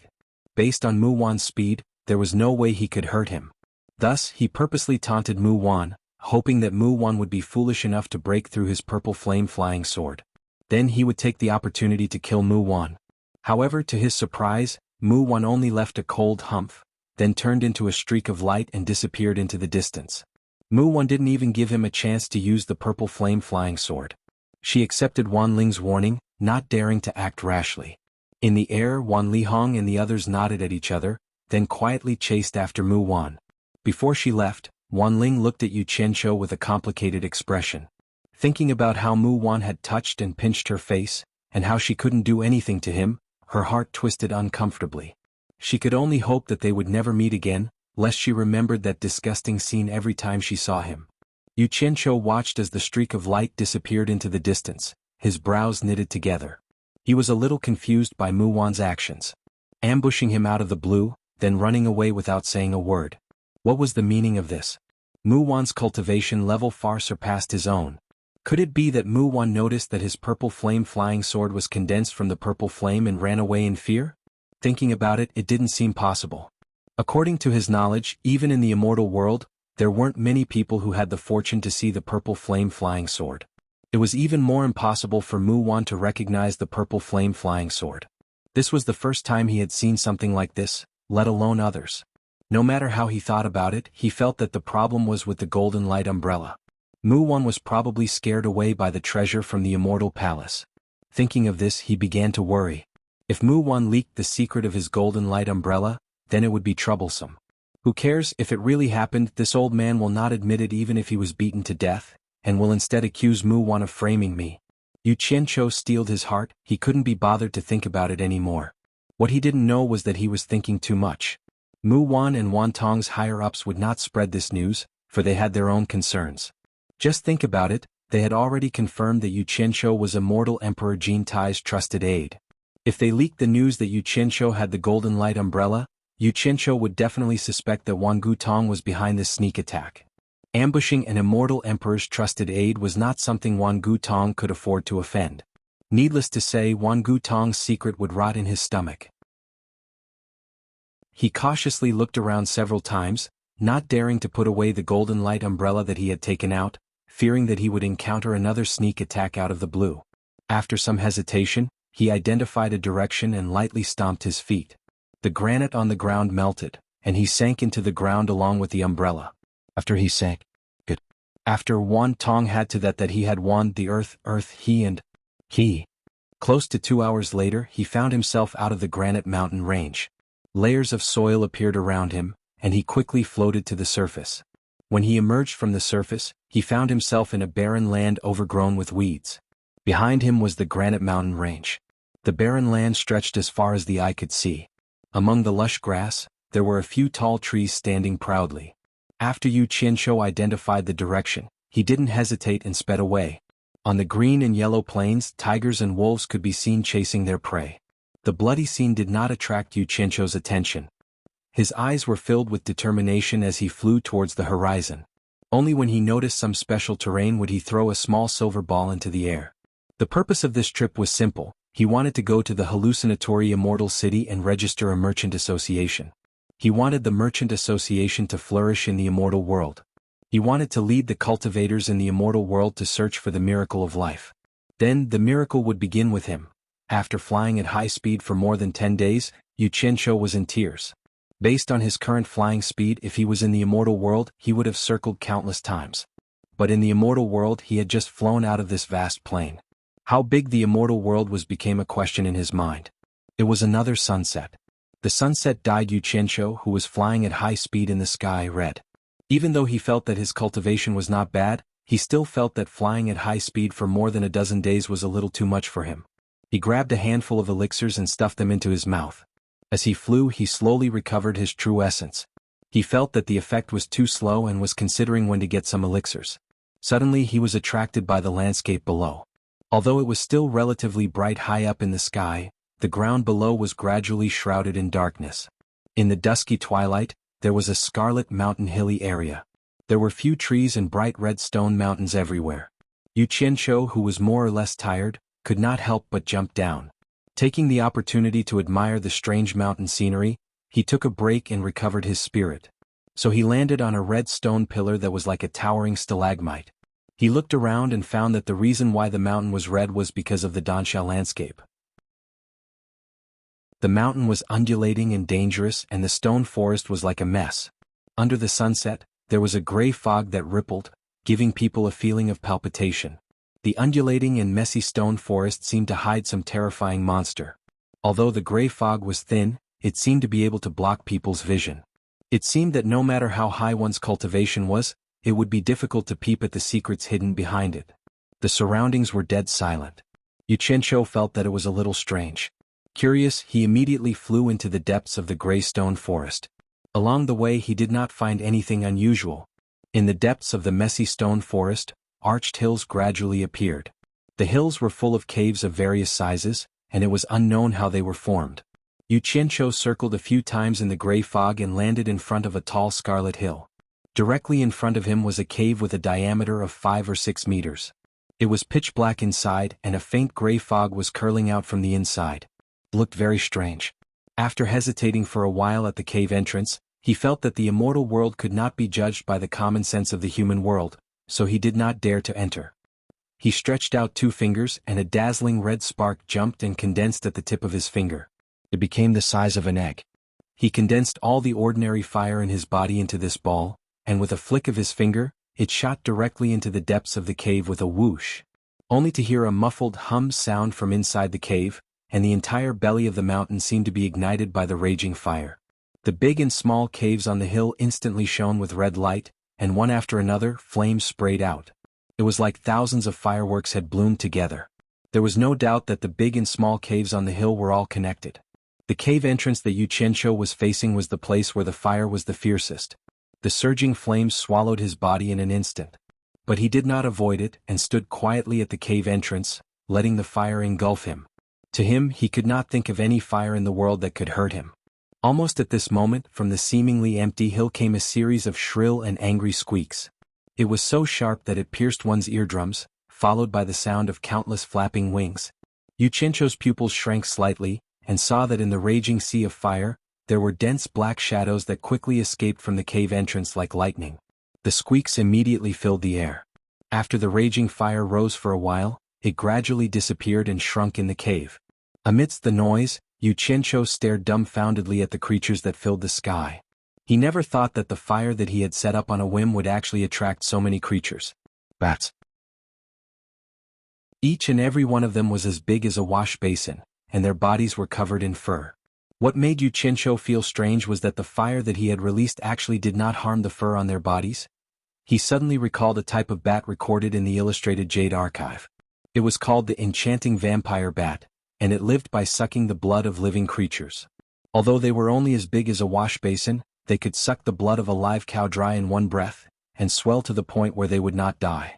The fur on their bodies was not afraid of fire, and the treasures refined from them were the nemesis of cultivators who played with fire. Their bones were born with the ability to control the wind, and were excellent materials for refining flying artifacts. Compared to ordinary flying artifacts, their speed could be increased by about a third. The most valuable part of the enchanting vampire bat was its pair of eyes. Its eyes were born with the ability to confuse a person's mind. After bewitching an animal's mind, the enchanting vampire bat could effortlessly attach itself to the animal's body and suck its blood dry without any resistance. Harvesting its eyeballs could be used to refine a valuable treasure called the lost immortal bead. Even if it wasn't refined into a treasure, it could be directly ground into powder, which was a colorless and odorless poison. Although it wouldn't kill, its greatest effect was to turn a person into a retard. To cultivators, this kind of non-lethal poison was often more frightening than a lethal poison. However, whether it was its fur, bones, or eyeballs, they all needed to be harvested in large quantities to be refined into a treasure. In the immortal world, an enchanting vampire bat could be sold for about 1,000,000 divine-grade spirit stones. However, this kind of thing was rarely seen in the market. Those with high cultivation would not bother to get their hands on it, and those with low cultivation would find it difficult to get their hands on it. Although one enchanting vampire bat wasn't scary, if it was a group of them, it would be very difficult to fend them off without the cultivation of a great immortal. Unfortunately for them, enchanting vampire bats were social animals. The scariest thing was, there would usually be one or several vampire bat kings with decent cultivation as their leader. If an outsider wanted to take advantage of them, they would have to have some ability first. And the group of bats that Yu Qianqiu saw at this moment matched the enchanting vampire bats recorded in the Jade Archive. Each of them had a head that looked like a rat's, with pairs of sharp, shining eyes, like the cold stars in the sky. They spread their wings and circled in the sky, their forte being their speed. They came and went as fast as lightning. They seemed to be circling around Yu Qianqiu, with countless eyes that were as sharp as the cold stars staring at Yu Qianqiu. A savage aura was growing stronger. Chapter 847. Yu Qianqiu had a premonition that he was in trouble. It was very likely that these beasts were going to attack him. The pairs of snow-white fangs that were as sharp as steel nails on the rats' faces could explain everything. They were already ferocious. Indeed, as the ear-piercing screams intensified, a bat that was flying across the sky suddenly changed direction and shot toward Yu Qianqiu at lightning speed. It bared its fangs and bit at Yu Qianqiu's neck. "You're courting death, beast?" Yu Qianqiu let out a furious bellow, and his 5 claws that were covered in purple light grabbed out. The bloody bat that was pouncing toward him did not even make a sound when it fell into his claws and instantly turned into ashes. Once the bloody bat that was the first to attack died, the other bloody bats that were flying in the sky immediately became agitated. Soon all of them stopped in the sky. The bloody bats that were the size of wash basins flapped their wings and hovered in the sky. They gathered together and stared at Yu Qianqiu fiercely under the night sky.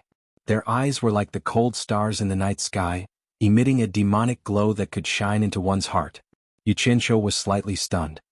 He immediately realized that there was something strange about these fellas' eyes, but it was already too late by the time he reacted. He felt his vision blur, and his consciousness seemed to have fallen into a maze formed by the stars. He bumped around but could not find a way out, and he was trapped in the maze, unable to extricate himself. He could not control his body or communicate with Utopia, and his back was instantly drenched in cold sweat. He was fine after experiencing so many storms. If he were to die in the hands of these beasts, he would die too unjustly. His sharp intuition after cultivating animal tricks told him that a strong threat of death was approaching. After the enchanting bloody bats that were hovering in the sky knew that they had affected the other party's mind, the demonic starlight in their eyes retracted. All of them flapped their wings excitedly, revealing their fangs that were as long as chopsticks from their mouths as they swarmed over. In the blink of an eye they had wrapped Yu Qianqiu up into a ball. Layers upon layers of flapping, they seemed to want to suck a mouthful of Yu Qianqiu's blood. It seemed that human blood was quite a temptation for them. The scene of tens of thousands of enchanting bloody bats fighting for food was very spectacular. Animals were animals. In order to get a mouthful of human blood, they were working together just a moment ago, but now they were killing each other. They pounced and tore at each other, opening their sharp claws to push away the layers of their own kind that were attached to Yu Qianqiu's body, trying their best to burrow inside. The fluffy blood bats piled up like a mountain as they screeched and swarmed around, making one's heart go numb. However, the strange thing was that even though there was an endless stream of blood bats surging over, the swarm of blood bats remained the same size. No matter how many blood bats gathered, the swarm did not grow. On a mountain not far away stood a handsome, clean-shaven man in black. His eyes flickered as he stared at the scene.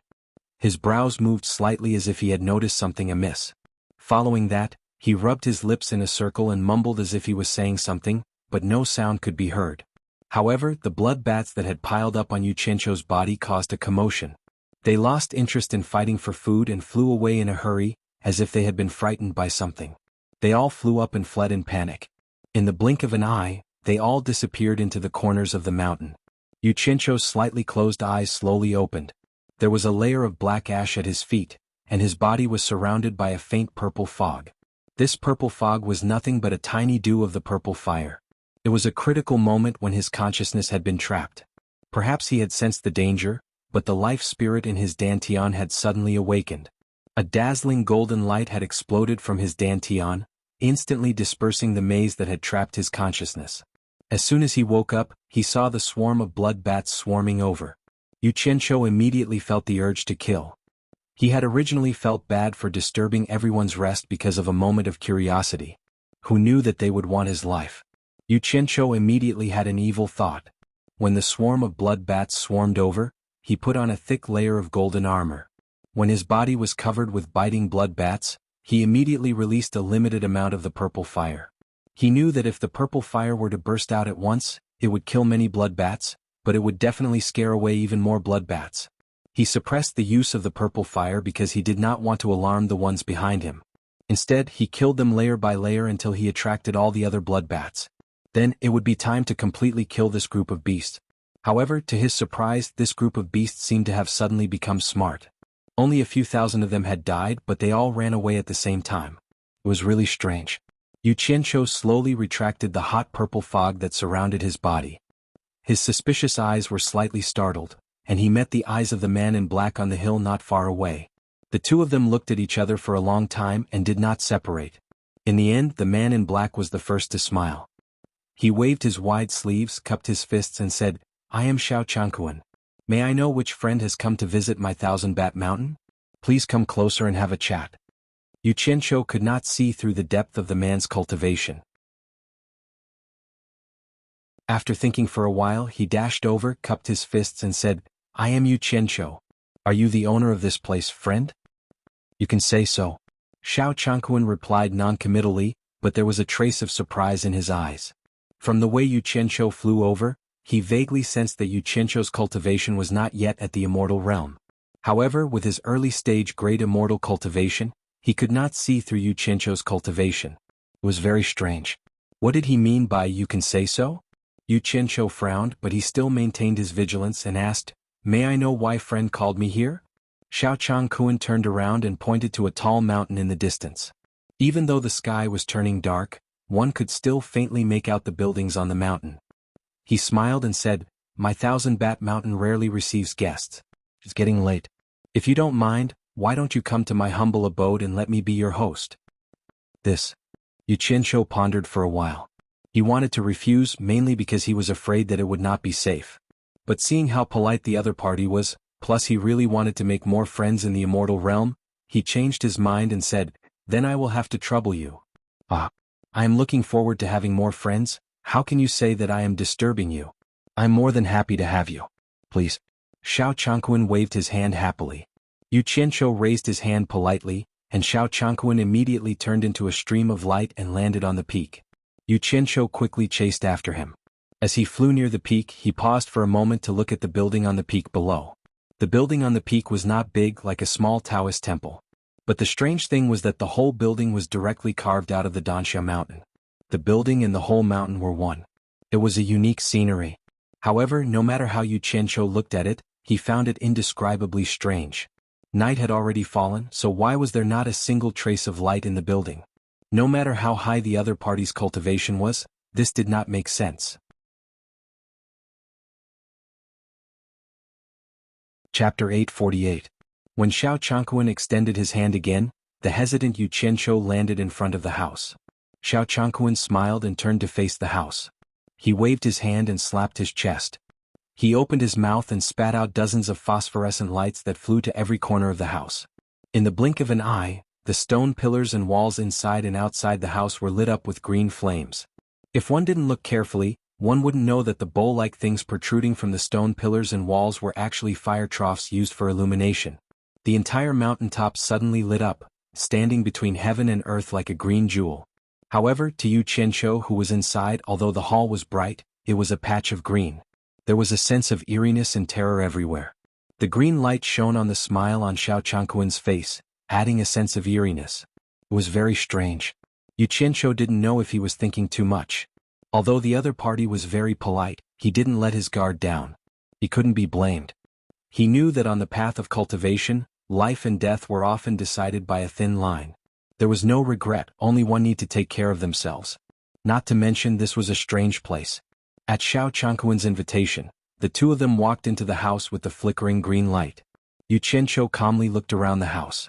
There were almost no furnishings in the house, only two stone chairs separated by a table. The strange thing was that the roof was covered with stone beams, and there were many traces of something being scratched on the stone beams. The layout of this stone house is really strange. Yu Qianqiu smiled and said casually, "It's just materials from the wilderness. It can't compare to the luxurious and exquisite outside." Xiao Changquan pointed to the two chairs in the middle and smiled, "Brother Yu, please sit. Although I don't have anything good in this wilderness, I do have some fragrant tea that is rarely seen outside. Brother Yu, Please wait a moment, I'll go get it. Brother Xiao is too polite. There's no need to trouble yourself. Yu Qianqiu waved his hand. Of course. This is how we treat our guests. I'll be there in a moment. Xiao Changquan insisted. He quickly walked toward the stone door by the wall and walked down the stone stairs.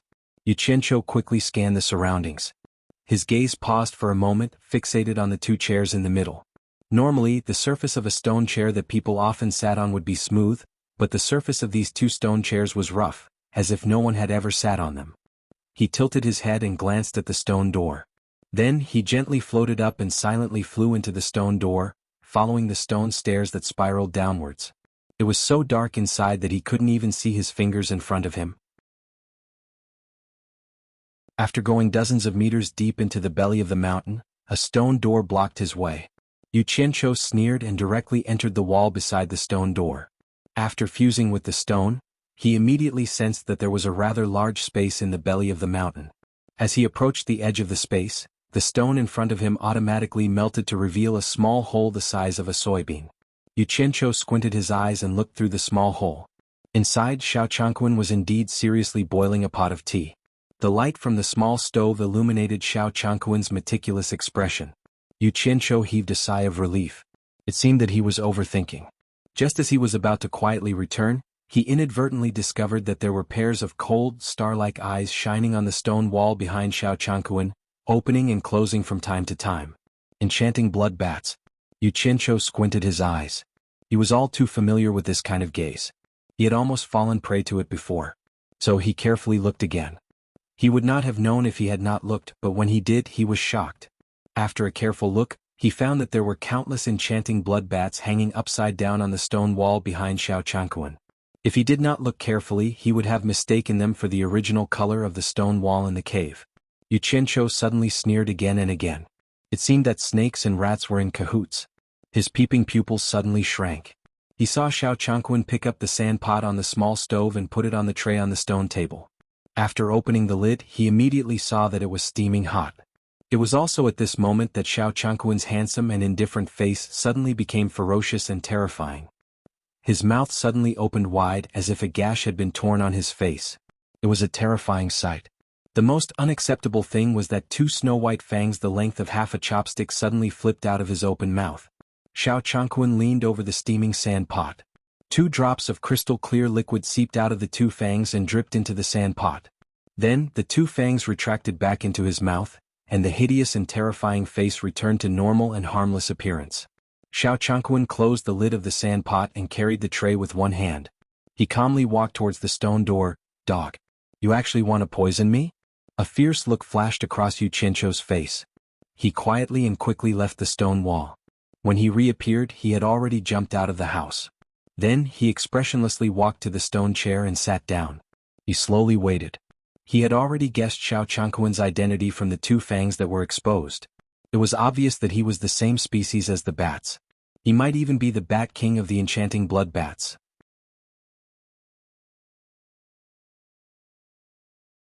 He slapped the cup on the table and shouted again, "Good tea. Another cup." Xiao Changquan smiled apologetically and continued to pour water into the cup. Yu Qianqiu was still the same. He picked up the cup and drank it without any hesitation. In the end, cup after cup, the sand pot was quickly finished by Yu Qianqiu. Looking at the empty sand pot, Yu Qianqiu frowned. "It's good tea, but there's not enough. Do you have more?" Haha. Xiao Changquan laughed awkwardly. "If brother Yu wants more, I'll go brew another pot." Although he said that, he didn't take action. He looked at Yu Qianqiu suspiciously, as if asking why there was no reaction. Yu Qianqiu saw from his eyes that it was time for him to be poisoned, so he made an "iya" sound, rubbed his forehead, and said with a bitter expression, "Why do I feel a little uncomfortable, a little dizzy, this tea?" Before he finished speaking, he closed his eyes and directly slid down from the chair to the ground, motionless. Xiao Changquan stood up abruptly. At first he was happy, but then he was stunned. He muttered to himself, "This poison can only hurt one's mind. I've never seen it make someone unconscious. Yes, this guy must have drunk too much. He deserves it." He turned around and walked to the door. Standing at the door, he looked up at the sky and let out a long whistle. Not long after, chattering noises rang out in the night sky. A group of black shadows flew across the starry sky and swarmed over. Yu Qianqiu was very familiar with the chattering noises. He couldn't help but open his eyes to peek. He wanted to see what the fairy was going to do to him. In fact, he had the same worries as Xiao Changquan. He couldn't figure out how powerful the fairy was, so he didn't dare to act rashly. He could only take one step at a time. If it really didn't work, he could only flash back to Utopia to hide. Suddenly, there was a rush of flapping wings outside the door, and a group of black shadows quickly flashed in. After circling in the house for a while, all of them hung upside down on the beams of the roof, folded their wings, and stared at the roof beams with cold star-like eyes. It was the ecstasy bloody bats. Only now did Yu Qianqiu react. It turned out that the stone beams on the roof were for these beasts to step on. No wonder there were so many scratches on them. They were all scratched by the claws of these beasts. Xiao Changquan, who strode back, summoned a black net from his storage bracelet. With a flash of black light, it immediately tied up Yu Qianqiu tightly. Xiao Changquan waved his hand and said, "Bring him back to the ancestor."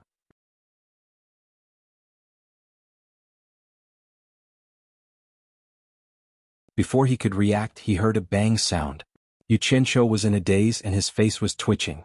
He could only watch as the group of bats flew back the way they came. Soon he was attracted by the environment he was in. This was a huge palace, and it was a rare jade palace. Everywhere was smooth and white jade, and there were all kinds of jade carvings. There was even a milky white luminous pearl that was the size of 2 fists hanging on top of the palace. The gentle light was reflected in every corner of the jade palace, and it was very beautiful. The entire jade palace was integrated, and it should be a jade palace that was directly excavated from a large jade vein. Such a luxurious scene made Yu Qianqiu secretly exclaim in admiration. This was really a good place. As he was looking around, his eyes suddenly froze, and his pupils suddenly shrank. On the 9-step high platform in the main hall, there was a thick jade couch, and on it sat a man in a green robe with his eyes closed. He had green hair, green eyebrows, and a green mustache. He had a protruding mouth and monkey cheeks. Needless to say, this person must be Xiao Changquan's ancestor. Yu Qianqiu pondered for a while, and just as he was considering whether to leave, he suddenly saw the man on the jade couch open his eyes. Yu Qianqiu was startled. He suddenly had the urge to laugh in his heart. He finally understood why a person would be described as shifty-eyed. The word shifty-eyed was simply born for this person. But this person didn't know that he had a mustache that belonged to a rat. However, his pair of small eyes that were rolling around were still quite spirited. Another one. It just so happens that I haven't had one in a long time. The man with the protruding mouth, monkey cheeks, and rat eyes nodded with satisfaction. He slowly floated out of the couch and stood on the ground, swinging his incomparably wide sleeves as he strode over. Without a word, he raised his foot and kicked Yu Qianqiu's thigh twice. He twirled his mustache and clicked his tongue. I really couldn't tell. You don't look strong, but your body is full of muscle and you must have a lot of blood essence. You're only at soul formation stage, how come you can't even see through me? The strength of those 2 kicks was not small, and Yu Qianqiu had to clench his teeth to restrain himself from cursing. Just as he was thinking about how to find an opportunity to launch a sneak attack with the purple flames, he saw the azure-clothed man open his mouth and spit out an egg-sized bead. The entire bead shone with a dazzling azure light, and it was filled with a boundless and powerful aura. It instantly lit up the entire palace, and it was extremely eye-catching. The cyan bead slowly floated towards Yu Qianqiu, who was trapped in the net. The cyan light shone in all directions. Every time the azure light was spat out, Yu Qianqiu could feel a huge pressure pressing down on him. Every time the bead retracted, he felt as if the blood in his body was about to burst out. The azure bead slowly moved along the surface of Yu Qianqiu's body. Yu Qianqiu gripped a purple flame in his palm, and he secretly complained. His entire face was flushed red as he forcefully resisted and endured, hoping to find an opportunity to launch a sneak attack. The man excitedly rubbed his hands together and cackled. Not bad, not bad. Your physique is not bad. This is a delicious meal, let me have a good taste. Yu Qianqiu was greatly shocked. It was clear that the opponent was going to make a killing move, but he didn't have the confidence to land a hit. From the corner of his eyes, he saw the azure bead moving up from his lower body, and his heart suddenly moved. Almost at the same time, Yu Qianqiu made up his mind. With lightning speed, he directly broke through the net and grabbed the azure bead in his hand. He quickly teleported to the corner of the palace, and with a flash of purple light, the net that was binding him turned into ashes in the blink of an eye. The man in blue was stunned.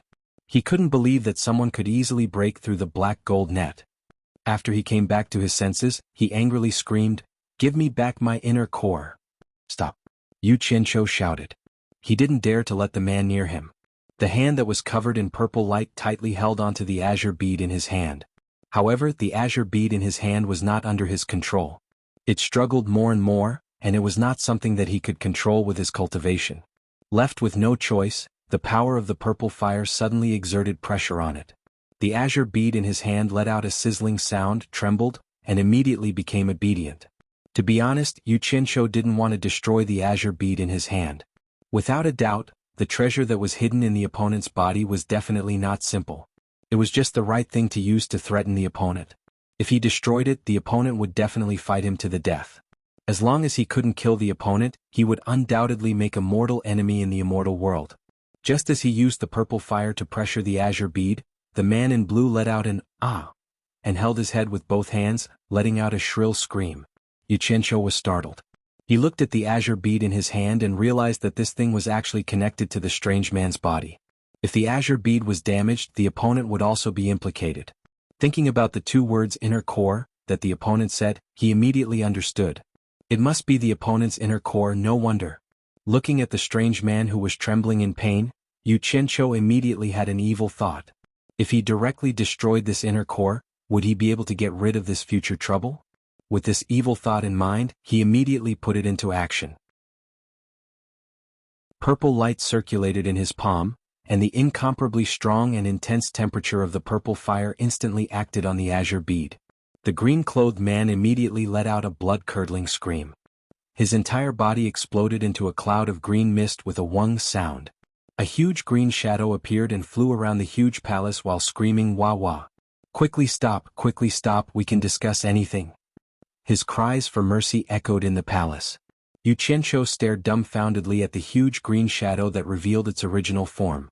The opponent's original form was actually a huge green bat with a wingspan of 5 to 6 meters. He had never seen such a huge bat before, and it was green in color. Hearing the opponent say that everything could be discussed, Yu Qianqiu's eyes brightened. He immediately regained his composure and controlled the power of the purple fire. The huge green bat's body softened, and with a "pada" sound, it fell to the ground while shivering. It was truly a huge lump, and it was an eye-opener for Yu Qianqiu. Buzz! The green mist exploded, and the huge bat once again transformed into its human form. It crawled on the ground while shivering and wailed, "Xiaochang Kuan, you little bastard, I have always treated you well, yet you dare to frame me." It was crying so pitifully that even if someone's parents died, they might not necessarily be as sad as he was. Yu Qianqiu looked at the azure bead in his hand and immediately laughed. It really was a lucky hit. He didn't think that he would be forced to act, and he would actually be able to grab this old monster's weak spot. Interesting. He immediately coughed and said, "Don't cry so much, this matter has nothing to do with that little bastard. I was the one who let him capture me." The bluish-clothed man suddenly stopped crying. He raised his tear-stained face and choked with sobs. "Is what you said true? I am a person who dares to say anything, but I will never lie." Yu Qianqiu patted his chest as a guarantee and then immediately sneered, "That little bastard actually tricked me into drinking poison tea, but he found the wrong target. How could a mere poison tea do anything to me? So I beat him at his own game. I wanted to see what that little bastard was up to, see who his backer was and why he dared to scheme against me. I didn't expect you to be the backer who allowed him to run amok. Today you are out of luck." Hearing that it was like this, the bluish-clothed man immediately stopped crying. Instead, he appeared to be somewhat comforted. He waved his wide sleeves to wipe away his tears and directly stood up. However, his legs were still a bit weak and he swayed a few times before stabilizing himself. It was clear that he had suffered quite a bit just now. On his already pale face, his small eyes darted around, and he cupped his hands in apology. "This is truly a misunderstanding. Normally, that little bastard Xiaochang Kuan wouldn't easily make a move against others because we also don't want to cause trouble."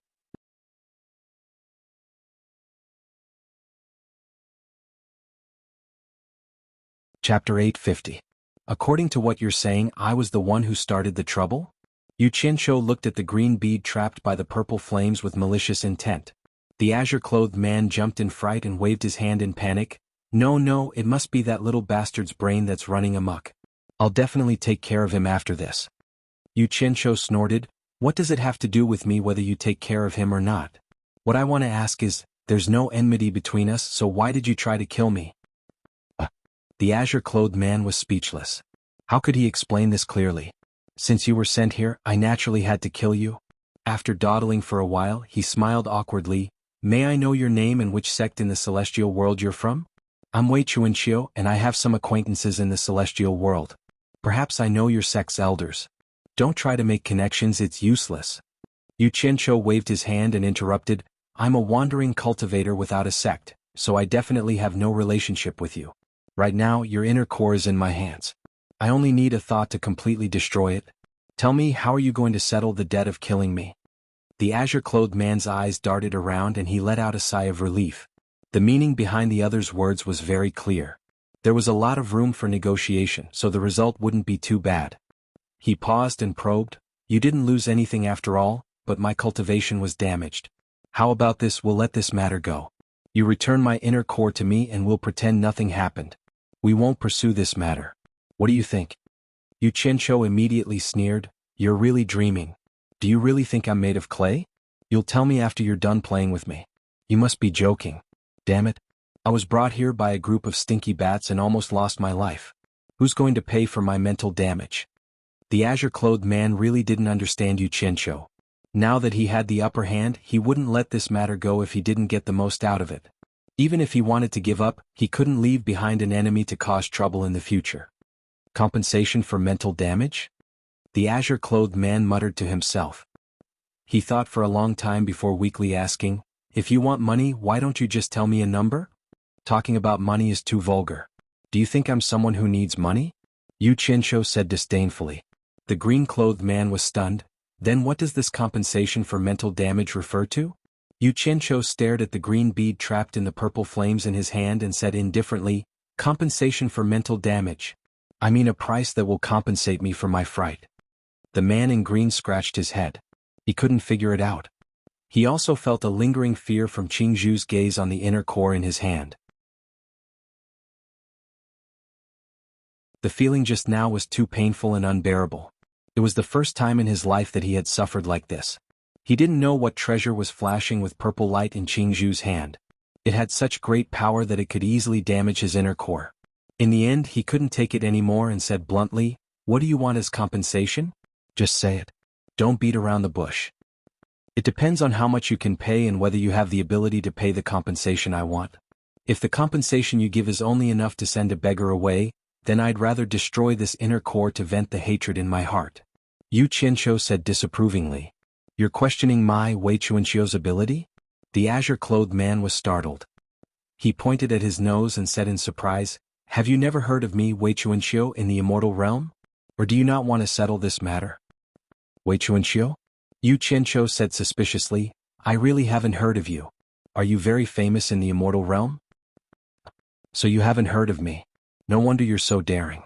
It seems that I've been cultivating in seclusion for too long. The juniors in the immortal realm haven't even heard of my name.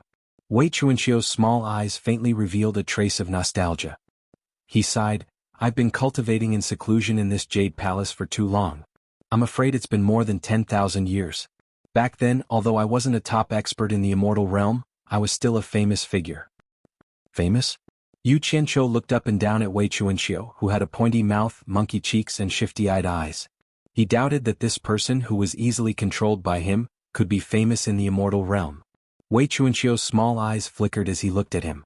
He swung his big sleeves behind his back. He stood up straight and said proudly, although I, Wei Chuanqiu, am not a top expert in the immortal realm, I'm still an early-stage immortal emperor. Back then, who in the immortal realm didn't know me, the green-winged bat king Wei Chuanqiu? Yu Qianqiu was dumbfounded. Green-winged bat king Wei Chuanqiu? He suddenly thought of the Ming cult's 4 great guardian kings. Now, he was a little suspicious that this guy was also a transmigrator. Wei Chuanqiu's eyes lit up. He said excitedly, how is it? Have you heard of me? Yu Qianqiu frowned and whispered, isn't the green-winged bat king called Wei Yixiao? How did it become Wei Chuanqiu? Who's Wei Yixiao? Wei Chuanqiu's face gradually became angry. Could it be that someone is pretending to be me, the green-winged bat king? Yu Qianqiu came back to his senses. He knew that it was purely a coincidence. He shook his head. No, I just said it casually.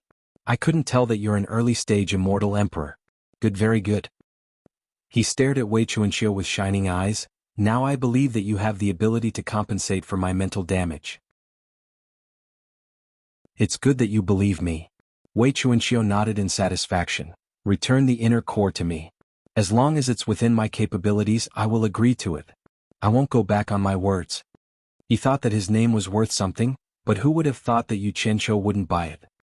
He raised his eyebrows and stared at the Niden in his hand. If you take it back and then come back to kill me, then I won't have anything to rely on. That's too unfair for me. I have a good idea. Not only can you get your inner core back, but I can also get the compensation I want for my mental loss. What idea? Tell me. Wei Chuanqiu's eyebrows twitched. He had a feeling that the other party's idea wouldn't be a good one. I'm just saying, I don't need you to agree. Don't be rash. If I get nervous and destroy your inner core, then I'm sorry. Yu Qianqiu first gave him a warning so that he would be mentally prepared. He then plucked up his courage and said, actually, it's not a big deal. I just want to borrow 100 years of your time as compensation. Borrow 100 years? Wei Chuanqiu's eyes flickered. What do you mean? Explain it clearly. Cough cough. Yu Qianqiu coughed twice and curled his lips. Very simple. You serve me for 100 years. After 100 years, I will return your inner core to you. Wei Chuanqiu's eyes widened and he raged. Bullsh *T. You want to enslave me for 100 years? You seem to be willing to fight. Don't be rash. Yu Qianqiu shouted. He raised the inner core that was surrounded by purple flames and said, I'm warning you. If I accidentally destroy it, don't regret it. You. Wei Chuanqiu stomped his feet in anger and said, Brat, you're courting death.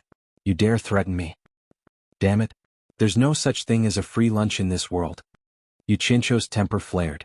The purple light in his hand shone brightly and he raised his eyebrows. I'm threatening you. What can you do to me? Wei Chuanqiu was so angry that he started yelling. He pointed his finger and shouted, If worst comes to worst, I'll lose a lot of my cultivation today. I don't want to be bullied by you. If *CKU. You attacked first. You think you're in the right? I don't want to be bullied by you. Yu Qianqiu's mouth was fast, but his hands were even faster. He immediately attacked. The purple light in his hand immediately wrapped around the shining green inner core and started to twist. Wei Chuanqiu held his head and screamed. With a wung sound, the green mist exploded. A huge and ferocious-looking green-winged bat immediately flew around the palace. As if its butt was on fire, it screamed and begged for mercy. Stop, stop. We can talk about it, we can talk about it. Bastard. You refuse a toast only to be forced to drink a forfeit. Yu Qianqiu angrily controlled the power of the purple flames. With a pa-ta sound, the huge green bat directly fell to the ground.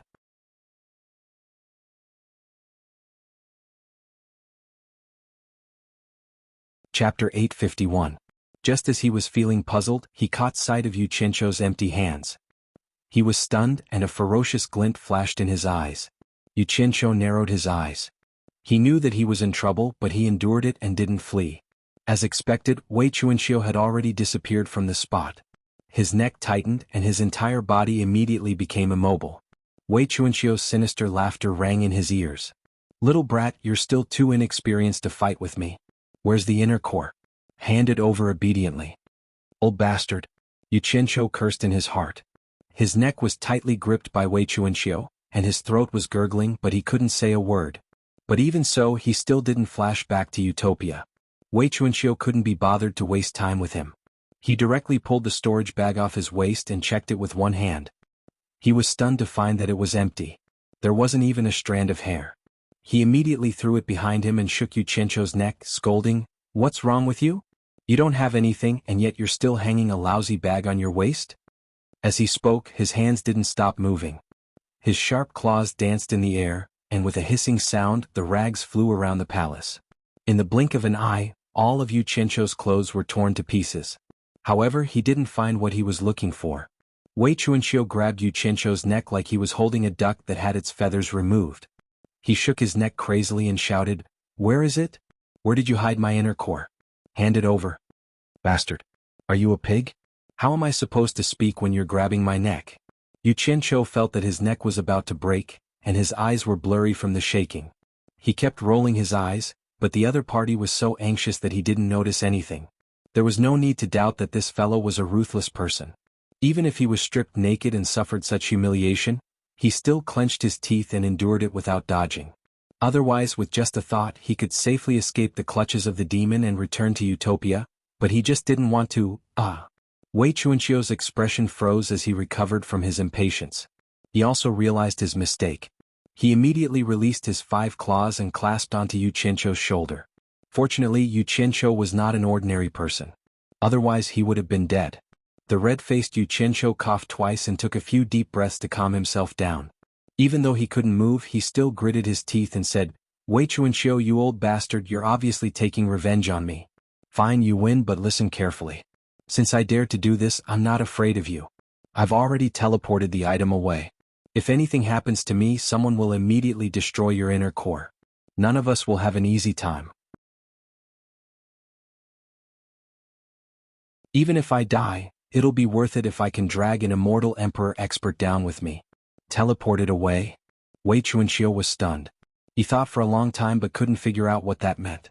Then he flew into a rage and said, "Stop fooling me." Without saying anything, he punched Yu Qianqiu's abs. As Yu Qianqiu's body flew up, he spat out a mouthful of blood. However, he couldn't fly away. Wei Chuanqiu's 5 claws dug into his shoulder and dragged him back. In an instant, blood flowed from Yu Qianqiu's shoulder, and the pain penetrated deep into his bones. "Old bastard.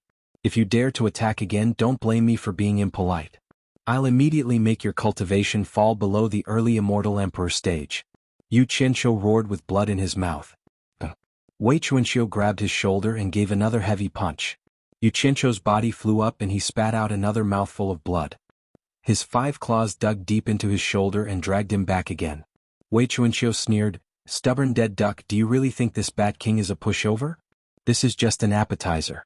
If you don't hand it over obediently, I'll let you have a taste of this Bat King's soul-searching technique. Then you'll know what it means to live a life worse than death. I'll ask you again, are you going to hand it over or not?" When Yu Qianqiu heard this, he opened his bloody mouth and sneered. He finally understood that he had miscalculated and suffered a great loss this time. His plan had been for nothing and he had bled for nothing. Not everyone was so easy to scare. To deal with this old fox, one had to use a direct and effective method. If you're polite, the other party won't be polite. "Old bastard. You asked for it, don't blame me." Yu Qianqiu's eyes were filled with hatred. "Little bastard, you still dare to be stubborn. You really won't shed tears until you see the coffin. Then I'll let you have a taste of soul-searching?" Wei Chuanxiu's words stopped abruptly. His evil smile froze on his face. His 2 small eyes widened as if he had seen something unbelievable. The 5 claws that dug into Yu Qianqiu's shoulder were covered in blood. However, Yu Qianqiu himself had disappeared without a trace under his eyes. "It's over." Wei Chuanxiu instantly panicked. He didn't even dream that Yu Qianqiu would do this. His inner Dan was still in the other party's hands. The anxious Wei Chuanxiu flashed a series of afterimages in the palace. He searched every corner of the Jade Palace in hopes of finding Yu Qianqiu. However, after searching the entire palace, he couldn't find a trace of Yu Qianqiu. Wei Chuanxiu didn't stop. In a flash, he turned into a ray of light and shot towards the tunnel outside the palace. He firmly believed that Yu Qianqiu must have used some sort of camouflage technique. With his cultivation, he wouldn't be able to escape far. There was definitely a chance to catch him. However, when the ray of light flashed halfway through the tunnel, it immediately stopped. Wei Chuanxiu stood in the tunnel and suddenly turned around. He stared in the direction of the Jade Palace. He suddenly sensed his inner Dan again. It was in the Jade Palace. Without thinking further, he turned into a ray of light and quickly returned. In the end, what he was worried about still happened. Inside the Grand Jade Palace, between 2 pools of blood and tattered clothes, Yu Qianqiu stood there with a cold smile. The blood on his face and mouth was still there. However, he had put on his clothes again. That damned purple light appeared in his palm again.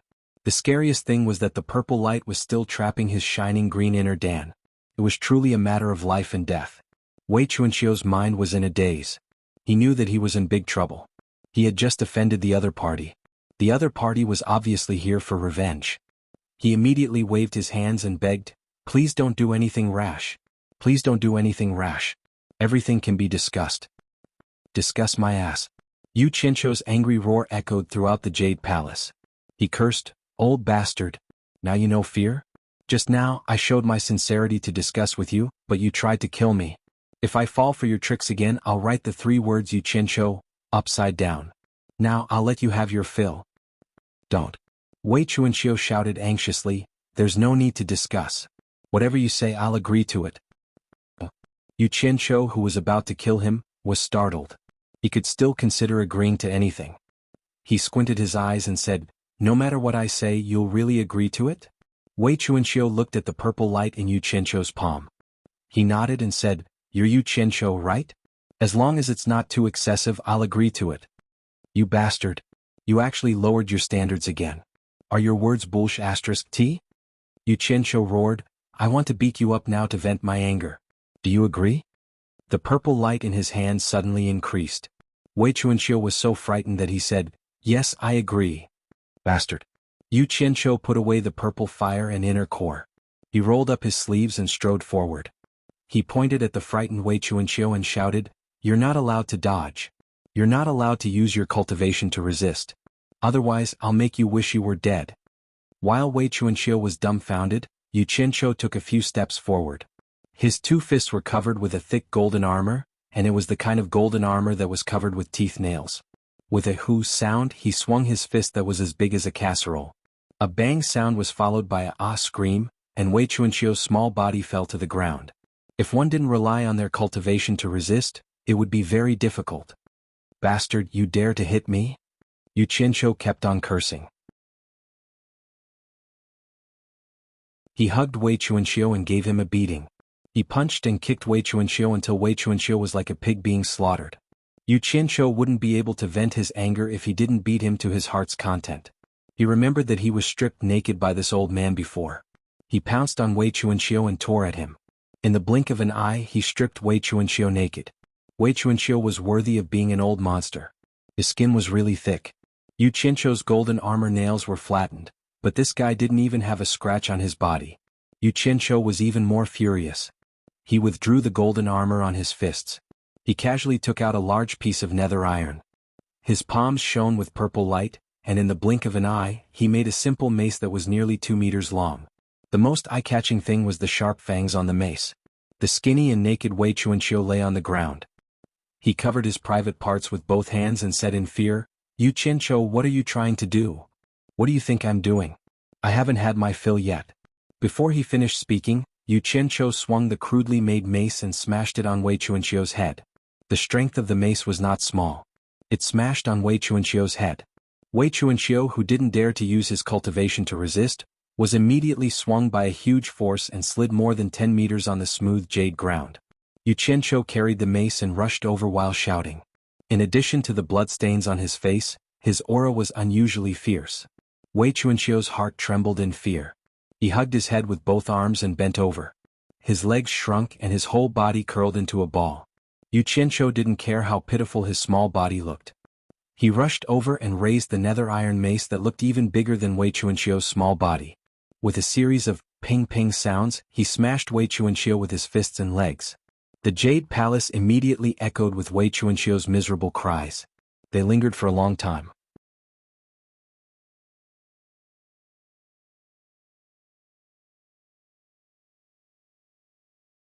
Chapter 852.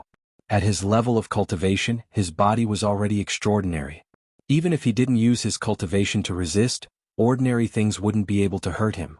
But if he didn't use his cultivation to resist, he would still feel the pain. After all, he wasn't a dead person. What's more, Yu Qianqiu was also a cultivator, so he didn't hold back when he beat him. Plus, the dark steel mace was quite sturdy, so Wei Chuanqiu's fate could be imagined. After a long time, the wailing and howling in the Jade Palace stopped.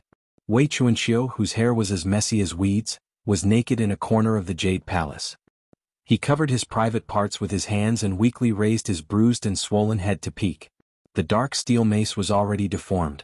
Yu Qianqiu held it and panted slightly. He had finally vented the anger in his heart. He hadn't felt so good in a long time. He felt a lot more relaxed. He twisted his neck, stared at Wei Chuanqiu and said in an unquestionable tone, "Serve me for 100 years. After 100 years, I'll return the inner core to you. Of course, if you perform well, I might return it after a decade or two. What do you think?" Wei Chuanxiu curled up in a corner and said with infinite resentment, "Do I have a choice?" No. Yu Qianqiu immediately rejected the idea. Then, he swung the deformed mace in his hand and it flew to the other side of the palace with a clanking sound. He clapped his hands and said, "You hit me before and I hit you now. Our previous grievances are written off. In the next 100 years, we'll get along well and work together." You. Wei Chuanxiu's mouth twitched. He wanted to curse but he held it in. Then he closed his mouth and a cloud of green mist exploded from his body. When the mist dissipated, he changed into a new set of clothes and the bruises on his face disappeared. After getting up, he looked around and found that the jade floor of the Jade Palace was a mess. There were potholes everywhere and all kinds of jade sculptures had fallen. It was really unsightly. Bat King Wei, you really know how to find a place. You actually opened up such a luxurious place to cultivate. Yu Qianqiu looked around and praised. He seemed to have written off all the grievances from before, as if the destruction of this place had nothing to do with him. Wei Chuanqiu's face was originally filled with resentment, but his expression changed when he heard this. He slowly shook his head and sighed, "I didn't create this place. I discovered it by accident. This place is the cultivation place of the peerless master, Tai Shu Zheng. It's a pity that we've ruined it. It's really disrespectful."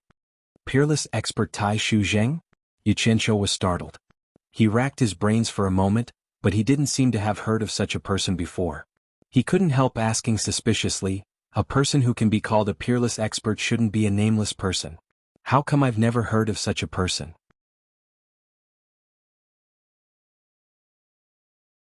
He asked suspiciously, since Tai Shu Zheng's cultivation level was high enough to ascend to the God realm, and the demon god was able to defeat Tai Shu Zheng, it meant that he also had the ability to ascend to the God realm.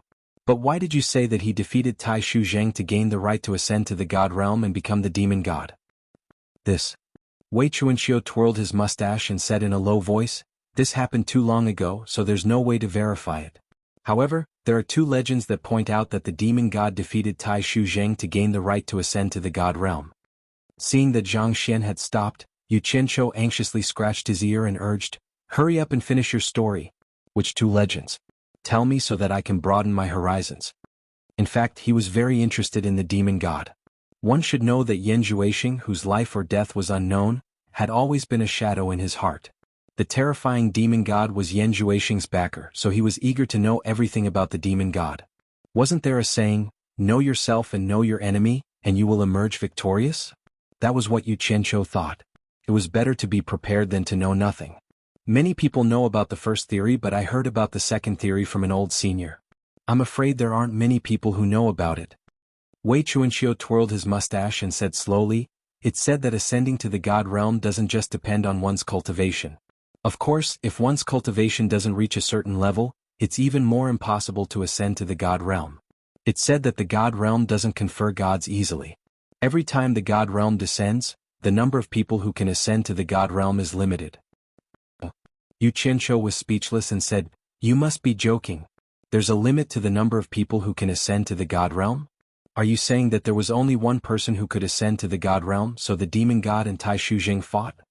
"That's roughly what it means." Wei Chuanqiu nodded and said, "The first theory is that there was only one person who could ascend to the God realm. As you said, Tai Shu Zheng and Yi fought over this person. In the end, Tai Shu Zheng was defeated and died. The second theory is that there were actually two people who could ascend to the God realm." "Two people? Then why did they fight?" Yu Qianqiu was shocked and suddenly thought of Bai Changchun. It seemed that the demon god was also a belligerent. Maybe the demon god was also like Bai Changchun, who had nothing better to do and challenged experts everywhere. In the end he killed Tai Shu Zheng. Wei Chuanqiu shook his head and said with a smile, "This legend is more interesting, but I don't think it's very credible. It said that there were indeed two people who could ascend to the God realm. However, other than Tai Shu Zheng and Yi, there was also a peerless expert called Ming. The three of them were called Jing and Ming. Three peerless experts appeared at once, so naturally two people were not enough. The reason why this legend is interesting is because of the person called Ming. It said that Ming was a woman, and both Zheng and Yi fell in love with this woman. The three of them were actually friends. The ancestor of all demons and the demon god fell in love with a woman called Ming at the same time. Yu Qianqiu murmured and raised his eyebrows. Could it be that because Zheng and Yi fell in love with Ming, the two men gave one of the two people who could ascend to the god realm to Ming? In the end there was only one person left, so the two men fought for that person, and in the end Zheng was killed by Yi? That's right. The second theory is the same as what you guessed. That's the general meaning. Wei Chuanqiu laughed wretchedly. That's a little too melodramatic. Yu Qianqiu said. He felt that it was somewhat impossible. In his impression, such experts should be like Bai Changchun, who abandoned everything to pursue the peak of cultivation. It seemed that they should not be restrained by love. After a short moment of silence in the Jade Palace, Yu Qianqiu suddenly exclaimed. He raised his eyebrows and seemed to have thought of something. After a while, he looked around and asked, Bat King Wei, did you just say that this is the cultivation place of the ancestor of all demons, Tai Shu Zheng? Wei Chuanqiu was stunned. That's right. That's what I said. This is indeed the cultivation place of the ancestor of all demons, Tai Shu Zheng. Is there a problem? Yu Qianqiu rubbed his chin and said with a smile, although this palace is luxurious, it's unusually simple. How did you know that this is the cultivation place of Tai Shu Zheng? Could it be that you found some evidence here? Why don't you take it out and let me have a look? Wei Chuanqiu's expression changed slightly, but it quickly turned into disdain. Don't you know what experience is? With my experience, it's not difficult for me to determine the origin of this jade palace. Yu Qianqiu nodded and gave a long, oh. He still had a smile on his face as he asked, I seem to have heard someone say something about the 10,000 Demons Heart Sutra, because of the pain. I wonder if this 10,000 Demons Heart Sutra is related to the original owner of this place, the ancestor of all demons. What do you think, Bat King Wei?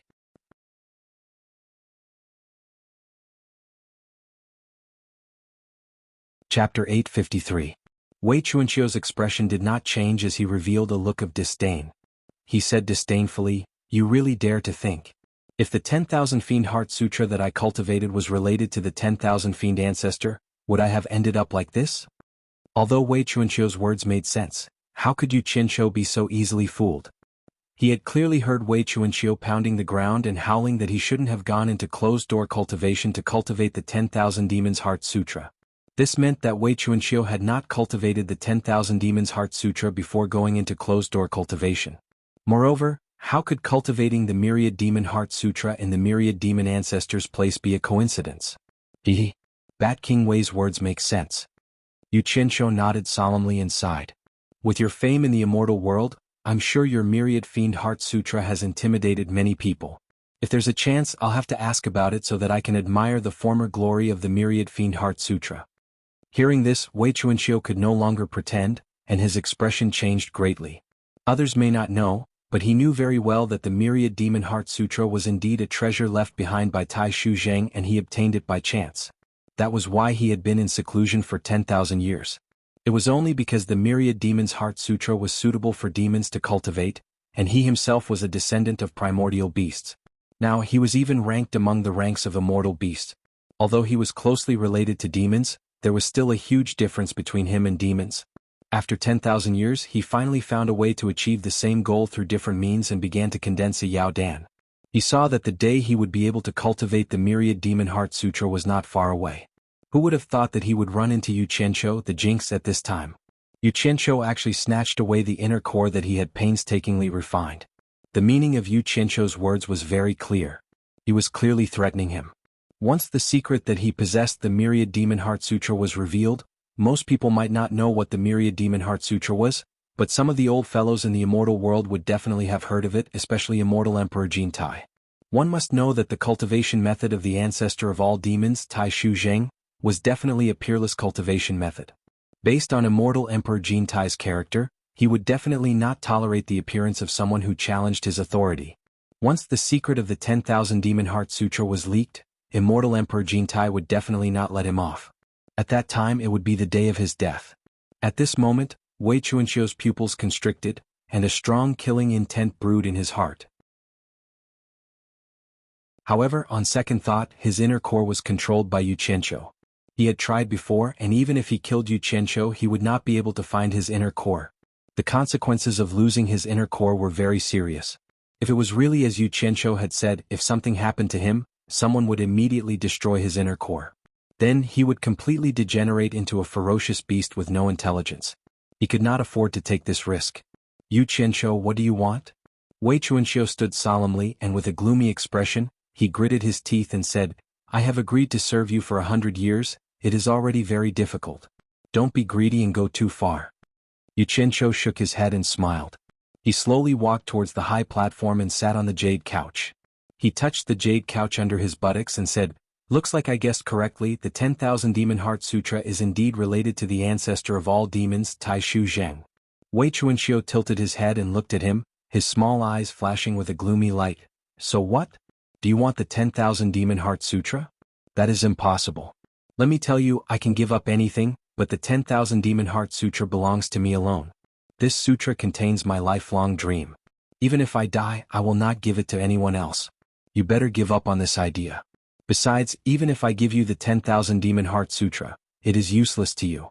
Humans cannot cultivate the 10,000 Demon Heart Sutra. When Yu Qianqiu heard this, he fell into silence. It was just as Wei Chuanxiu said, he indeed wanted the 10,000 Demon Heart Sutra. The cultivation technique of an expert who had the qualifications to become a god was extremely attractive to him. However, Wei Chuanxiu's attitude was so resolute, as if he was prepared to die rather than submit. Using threats would definitely not work. Moreover, if it was really as Wei Chuanxiu said, that he was unable to cultivate the 10,000 Demon Heart Sutra, even if he put in all his effort to obtain it, the price would not be small. It was very likely that he would lose the assistant Wei Chuanxiu that he desperately needed at this moment. Bat King Wei, you are thinking too much. Yu Qianqiu slowly said, The reason why I am concerned about the 10,000 Demon Heart Sutra is not because I want to obtain your 10,000 Demon Heart Sutra. You can rest assured about this. I just want you to do me a favor. Wei Chuanxiu asked suspiciously, What favor? Yu Qianqiu's eyes instantly lit up. He said in a cadence, If there is a chance, I will introduce a disciple to you. Please teach her the 10,000 Demon Heart Sutra. As for the speed of teaching, I will leave it to you. I will definitely not force you. However, you must promise me one thing. Before the 100 years are up, you must at least let her have the ability to protect herself when she encounters an expert below the Immortal Emperor stage. This is my only request, and it is also a request that you must promise me. Otherwise, I don't care if you want to live or die. I guarantee that you will not live past today. Bat King Wei, can you promise me this? This? Wei Chuanxiu hesitated with some difficulty. It was difficult for him to make a decision. Seeing his hesitation, Yu Qianqiu's eyes flashed as he continued, Although I don't know why you have not made much progress after cultivating the 10,000 Demon Heart Sutra for 10,000 years, I believe that Tai Shu Zheng's 10,000 Demon Heart Sutra is definitely not simple. It should not be difficult to create an ordinary expert. I'm afraid that you have encountered some insurmountable difficulties. Don't worry if you encounter any external difficulties during the teaching process. You can tell me. Leave everything to me. If I can solve it, I will do my best. If I can't, I will think of a way to solve it. You only need to sincerely teach her the 10,000 Demon Heart Sutra. Leave all the troubles to me. Wei Chuanxiu twirled his huge sleeves, twirled his mustache, looked at Yu Qianqiu from head to toe and said, There are indeed some headache-inducing troubles in the process of cultivating the 1000 Demon Heart Sutra. With your cultivation base, are you sure you can solve them? Sitting cross-legged on the jade couch, Yu Qianqiu said coolly, I believe the speed of teaching and the speed of solving problems are directly proportional. If it is because I am unable to solve the problems brought about by the external objects that affect your teaching, then I can only blame myself. You can't be blamed. You do not need to worry. Hearing this, Wei Chuanxiu began to ponder. He realized that Yu Qianqiu's request was actually not excessive. The 10,000 Demon Heart Sutra was broad and profound. If he taught her a portion, it would not affect him much. After all, Yu Qianqiu did not ask him to teach her everything he knew. He only needed her to reach a certain level within 100 years. Most importantly, although this fellow's cultivation was not high, his methods were unfathomable. Who knows, he might really be able to solve some of the troubles in the process of cultivating the 10,000 Demon Heart Sutra. This would also be beneficial to him. After thinking it over, Wei Chuanxiu said, I can promise you. However, what if you do not return my inner core after this, or leak out the secret that I possess the 10,000 Demon Heart Sutra? You have a handle on me, but I have no way to deal with you. Words have no proof. How do you expect me to believe you? That's easy. I'll just give you a handle on me to put you at ease. As soon as Yu Qianqiu finished speaking, he stood up in a flash.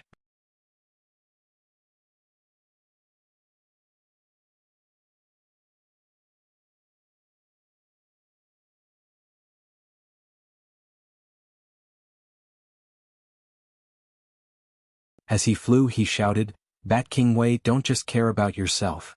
Wei Chuanqiu waited for him to catch up and slowly flew with him. After flying for a while, Wei Chuanqiu asked impatiently, "With your speed, it will be a month later when we reach hallucinatory Immortal City, right?" "That long?" Yu Qianqiu was shocked. He said, "How about you use a flying shuttle to carry me?" Wei Chuanqiu said, "Give me the flying shuttle." Yu Qianqiu shook his head, "I don't have that." Wei Chuanqiu said in disdain, "You don't have it. Who in the immortal realm has seen me use a flying shuttle? Why don't you show your true form and carry me?" Yu Qianqiu asked weakly. As he expected, Wei Chuanqiu roared, "You think I'm your immortal beast mount?" He turned around and was about to leave. "Wait, I almost forgot." Yu Qianqiu grabbed him and the two of them stopped in the air.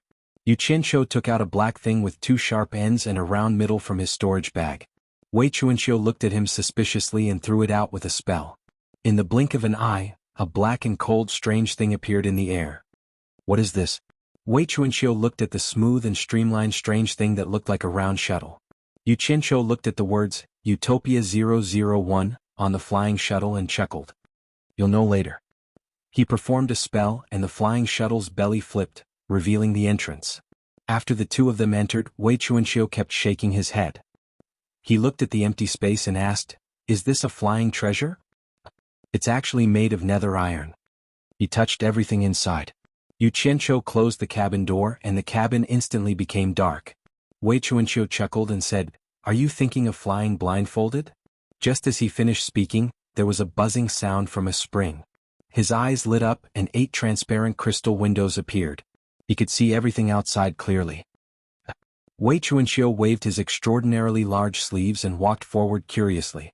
Yu Qianqiu sat on the only chair at the top, and the entire flying shuttle rapidly accelerated forward. Wei Chuanqiu's eyes immediately lit up. He leaned against the back of the chair and sized up the transparent crystal windows, his eyes filled with curiosity. After looking for a while he coughed and said, "There's only one chair here. Aren't you embarrassed to let me stand alone?" Yu Qianqiu found it funny, but he deliberately looked forward and said, "This seat is for the person driving the flying shuttle. Sigh. With your cultivation level your speed is too slow. Move aside, let me do it." Wei Chuanqiu vaguely mentioned what he wanted to do. Yu Qianqiu didn't argue with him and gave the seat to him. With Wei Chuanqiu's cultivation level, the flying shuttle was indeed faster than him. Wei Chuanqiu sat on it and after asking how to pilot it, he directly drove it like crazy. The speed was extremely fast. The corner of Yu Qianqiu's mouth curled up into a smile. He could go to the back cabin to sleep now. When he turned around and walked to the back cabin he felt that his center of gravity was a little unstable. It was obvious that the flying speed was getting faster and faster. Just as he walked to the back cabin door, he suddenly heard a strange creaking sound. He couldn't help but turn around and shouted, "Stop!" There were already many cracks on the 8 transparent crystal windows. Unfortunately he shouted a little too late. Bang! The crystal windows all shattered and a strong gust of wind rushed in. The flying shuttle immediately stopped. Wei Chuanqiu sat on the chair dumbfounded. He said in surprise, "Why is it so weak?" Yu Qianqiu was speechless. This thing was made by the Jing family, one of the 4 great clans in the human world. The Jing family probably didn't expect that one day, it would be controlled by an immortal emperor. At such a high speed, it was normal that the crystal windows couldn't withstand the pressure and broke. The two of them quietly flew out of the broken window. Yu Qianqiu used a spell to keep the flying shuttle. He held it in his hand and said bitterly, "There's only one of this in the entire celestial realm. I borrowed it from someone to play with. Now it's destroyed by your hands. How am I going to explain this to others?" Wei Chuanqiu believed him. There probably wasn't another such strange thing in the celestial realm. He smiled awkwardly and said, "This thing can't be looked at or not. It's fine if it's destroyed. Let's continue on our way." Yu Qianqiu wasn't someone to be trifled with. Now that he had found an excuse he wouldn't give up so easily. He immediately said expressionlessly, "I think you should just show your true form and carry me." Wei Chuanqiu couldn't say anything about an immortal beast or a mount anymore. It was his fault for destroying someone else's precious item. In the end he gritted his teeth and said, "This is the only time. There won't be a next time." The green fog exploded, and a huge green bat with a wingspan of 5 to 6 meters appeared. Yu Qianqiu's eyes lit up. He didn't need Wei Chuanqiu to tell him to stand on the bat. The ferocious-looking bat carried him and disappeared into the distance.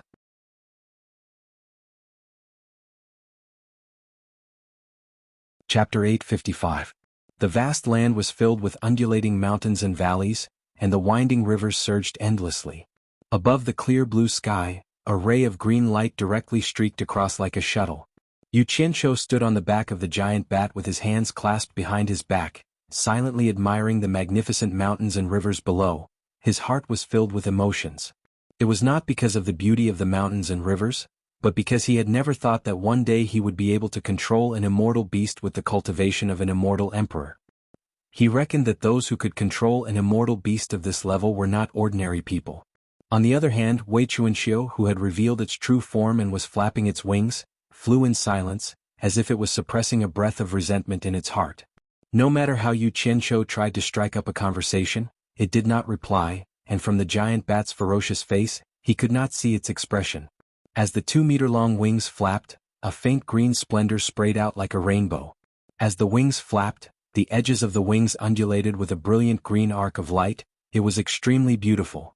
Yu Qianqiu originally thought that he would have to withstand a huge wind pressure standing on top of it. After all, the flying speed was too fast. However, to his surprise, as soon as this giant bat flew, its body immediately surged out a very beautiful arc-shaped green light shield, breaking through the air and flying rapidly. The green light was like a thin nebula, rising from the head of the giant bat, sliding down to its tail, forming a green light tail. It was truly indescribably beautiful. Yu Qianqiu stood on Wei Chuanxiu's back as if he was in a dream. He did not feel the wind pressure brought by the high-speed flying at all. It was a very magical feeling. Every time the green wings slowly flapped, the beautiful scenery of the mountains and rivers below would quickly fade away. It could be seen how fast Wei Chuanxiu's flying speed was. One man, one bat. After a silent stalemate for a whole day, Yu Qianqiu had already sat down with his legs crossed. He took out a piece of roasted meat from God knows where, and it was the kind that was filled with hot steam, the kind that was overflowing with fragrance. He took a bite and chewed twice. The other hand was pouring fine wine into his mouth. In both of Yu Qianqiu's lives, this was the first time he had done something so pleasurable. Not only was it like falling into a dream, there was also the constantly changing scenery below, plus he was high up in the sky, the rosy clouds were passing by, and there was fine wine and delicious food. The word, pleasurable, could not describe it. The giant bat flapped its wings and looked back from time to time, its eyes filled with uncontrollable anger. Yu Qianqiu burped as he shook the roasted meat in his hand.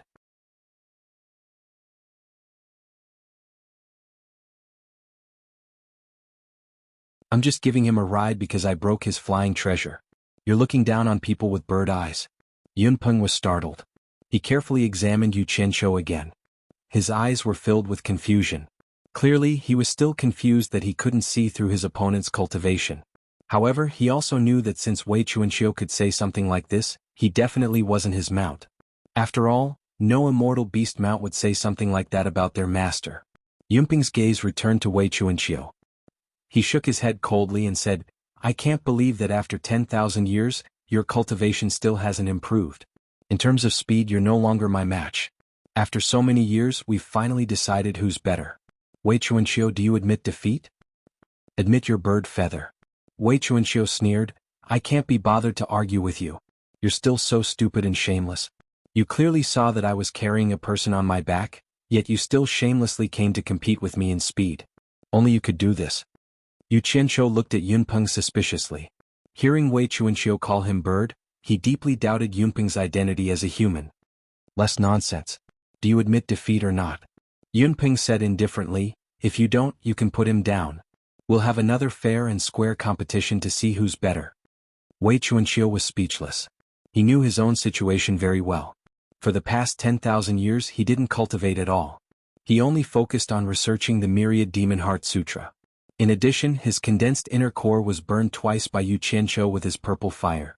In reality, his cultivation was no longer the same as it was 10,000 years ago.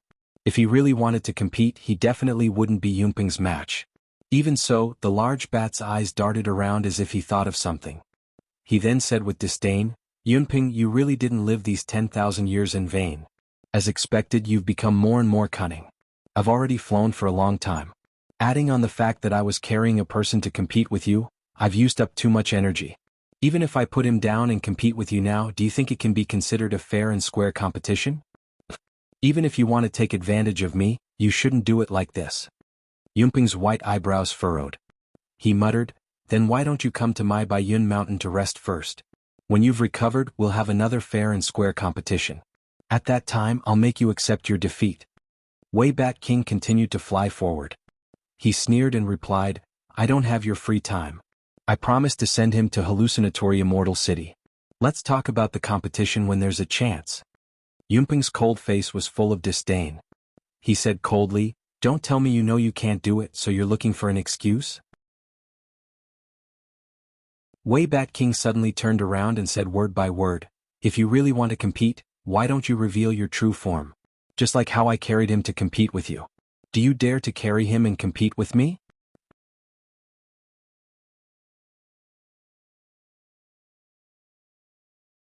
Chapter 856. Competing in flying speed wasn't like competing in anything else. For those who were evenly matched, even the slightest bit of burden could be the key to victory or defeat. However, Yun Peng could already see that Wei Chuanxiu, who had been evenly matched with him in terms of speed, was now at a disadvantage.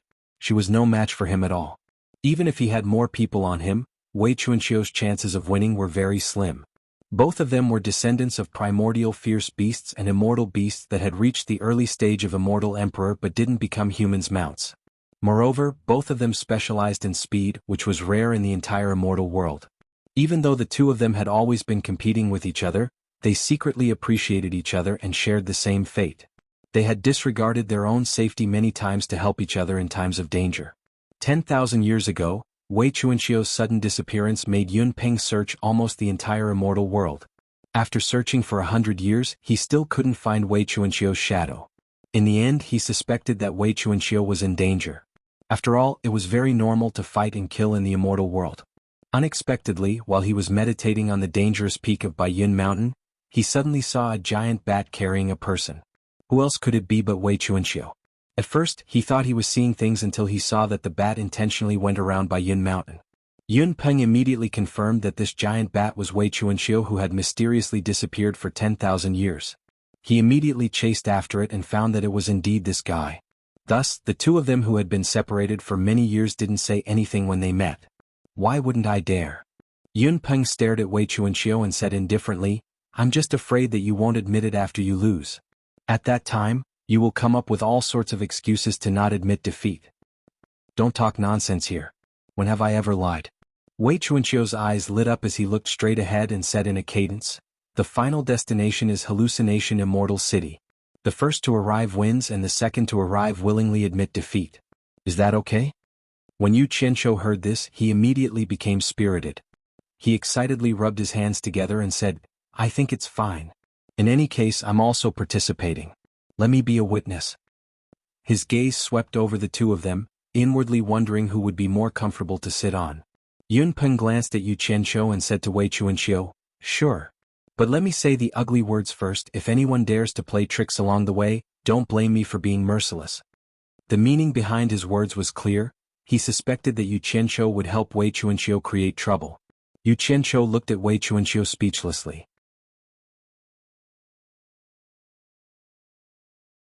The two elders in the middle were Hidden Dragon Mountain Manor elders. One was called Duke Longyu and the other was called Guangjuanru. The 6 men and 1 woman stared dumbfoundedly at the 2 streaks of light flying away. They had clearly seen the changes that had occurred in the sky just now. In particular, Yu Qianshou's cursing fit the situation very well. After a long time, the man driving the flying shuttle at the front said, so fast. He thought that his flying shuttle was fast enough, but compared to the other party's flying speed, it was simply incomparable. He was simply too far behind to catch up. Green Wing Bat King Wei Chuanxiu. White Cloud Mountain Lord Yun Peng. Duke Longyu and Guangjuanru looked at each other and called out a name. Hearing these 2 names, a commotion broke out on the flying shuttle. These 2 were famous figures in the immortal world. The others had only heard of them but never met them. Duke Longyu was startled. These 2 experts haven't appeared together in the immortal world for a long time. I didn't expect to see them together again today. Guangjuanru shook his head and sighed. Wasn't there a rumor that Green Wing Bat King Wei Chuanxiu is dead? Why did he appear again after 10,000 years? Rumors can be real or fake. Now that we've seen Green Wing Bat King, rumors are just rumors, we can't take them seriously. Duke Longyu sighed and looked far into the sky. Looking at the direction they're going, could they be heading to the hallucinatory immortal city like us? That's not for sure. They rarely appear. I'm afraid they won't go to that crowded place. Guang Juanru pondered. The young man behind him glanced at the beautiful lady with a slender waist and voluptuous breasts. Seeing her bright eyes and confused face, he asked, "Grandpa, who is that young man who landed on White Cloud Mountain, Lord? I heard that Green Wing Bat King and White Cloud Mountain Lord hate immortal beasts being other people's mounts. Why would they ride on this person?" The young man was Guang Juanru's grandson, Guang Yanzu. The beautiful lady beside him was Duke Long Yu's granddaughter, Long Xiaojiu. The former seemed to know the latter very well. Duke Long Yu nodded and said, "I think it's strange too. Unfortunately, I was too focused on Wei Chuanxiu and Yun Peng. I didn't see the young man's face clearly. I wonder what kind of expert he is to make these two experts ride on him willingly. Does junior martial brother Guang know this person?" He noticed that Guang Juanru was frowning in thought, so he asked. "I didn't pay much attention to him, but he does look familiar." Guang Juanru stroked his beard and pondered. Suddenly he raised his head and said in shock, "It's him? How is this possible?" Everyone on the flying shuttle stared at him. Duke Longyu smiled faintly and said, "Junior martial brother Guang, don't keep us guessing. Who is this person?" Guang Juanru smiled and shook his head. "I saw him when I led the team to the God Ruin Realm meeting. This person is the most famous young man after the God Ruin Realm meeting. But everyone says he's a demigod wandering cultivator. Why is he riding on Wei Chuanxiu and Yun Peng's back? This is simply unimaginable." When everyone heard this, they looked at each other in disbelief.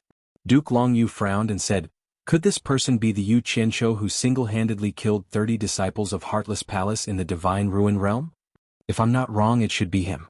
Guang Junru smiled bitterly. "Everyone said that he has offended Heartless Palace, and they will definitely not let him go. But who would have thought that he has the support of Green Wing Bat King and White Cloud Mountain Lord? I'm afraid that even if Heartless Palace wants to touch him, they will have to think twice. If these two old monsters join hands, if those old fellows from Heartless Palace don't come out, they probably won't be able to do anything to Yu Qianqiu. After all, these two old monsters are not to be trifled with." Long Xiaojiu, who had been depressed all this while, suddenly bit her lips. Hatred flashed across her eyes as she asked, "This Yu Qianqiu should be that Wan Ling's lover, right? I heard that Wan Ling shamelessly flirted with that Yu Qianqiu in front of everyone. Grandpa Guang, you were at the scene, you should have seen it too, right?" The flying shuttle instantly became silent. Everyone was secretly sizing each other up. Ancestor Guang Yanzu looked at Long Xiaojiu with a complicated expression. Everyone present knew that Long Xiaojiu and Wan Ling were arch-enemies. Long Xiaojiu was originally in love with a handsome young man, and both parties were already discussing marriage.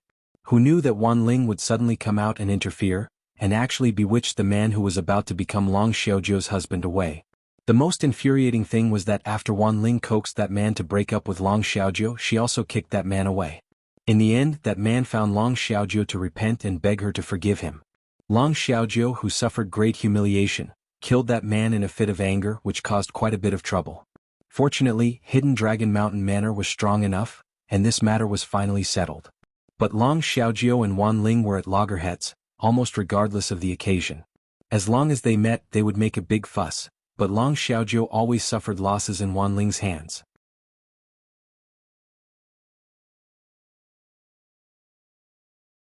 Chapter 857.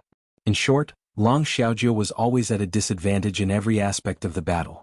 Even in terms of their respective backgrounds, Long Xiaojiu was slightly inferior.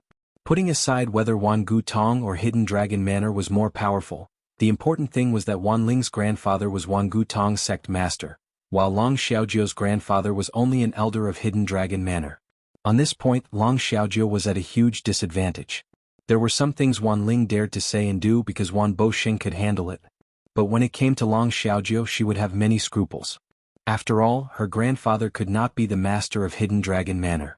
Duke Longyu furrowed his brows, sighed slightly and said, "Little Jiu, let bygones be bygones. There's no need to hold a grudge against a man who isn't worth it. Otherwise you'll be the one who gets hurt in the end."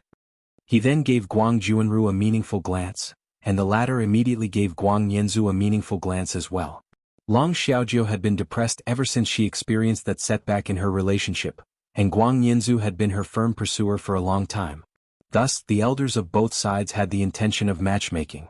This trip to hallucinatory Immortal City, the two elders said that they were going to do something, but in reality, it was to create an opportunity for the two of them. In reality, if this was in the past, Guang Juanru would not have been willing, even though he was Duke Long Yu's junior brother. The main reason he was unwilling was because Long Xiaojio's setback in her relationship became the biggest joke in the immortal world. Just as she was about to marry, her man was snatched away by another woman. To put it bluntly, her reputation was not too good. Guang Juanru naturally did not want his grandson's reputation to be affected. However, the world was full of setbacks. Guang Juanru led a team to participate in the God Ruins Realm gathering, but the entire team was annihilated. Originally, all the sects were in similar situations, so it was not a loss of face for Hidden Dragon Manor. However, the key was that his background in the sect was not deep, because the direct descendants of Hidden Dragon Manor all had the surname Long, and he was an external elder. Thus, there were people who wanted to use this matter to mess with him. At this time, Long Yu was worried about Long Xiaojio's marriage. Although he knew that his granddaughter was still pure, there were all kinds of rumors going around. His granddaughter had actually become a used shoe, causing all the young geniuses who were interested to avoid Long Xiaojio like a snake or a scorpion. There were great talents who wanted to play around, but if he really wanted to marry her, everyone would think that it was a joke and they would all tactfully refuse. Duke Long Yu was enraged. He naturally couldn't let his granddaughter become someone else's plaything. Coincidentally, his junior martial brother was asking for help at this time. He immediately remembered that his junior martial brother's grandson was a firm pursuer of his granddaughter. In the past he couldn't ask his junior martial brother for help, but now. Therefore, Duke Long Yu hinted vaguely to see if they could get married. At this point, Guang Juanru couldn't refuse anymore. He knew that if something happened to him, his grandson's future would be bleak. Sometimes, reputation was not as important as one's life. Thus, no matter how he felt, he still agreed happily on the surface. He was straightforward, but Duke Long Yu was even more straightforward. He immediately used all the connections he could and successfully helped his junior brother overcome this obstacle.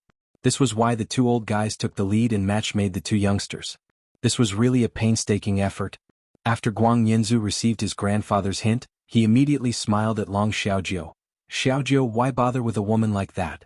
Who doesn't know that she used Wan Bo Xing to run amok in the immortal world? Don't worry. Someone will take care of her sooner or later.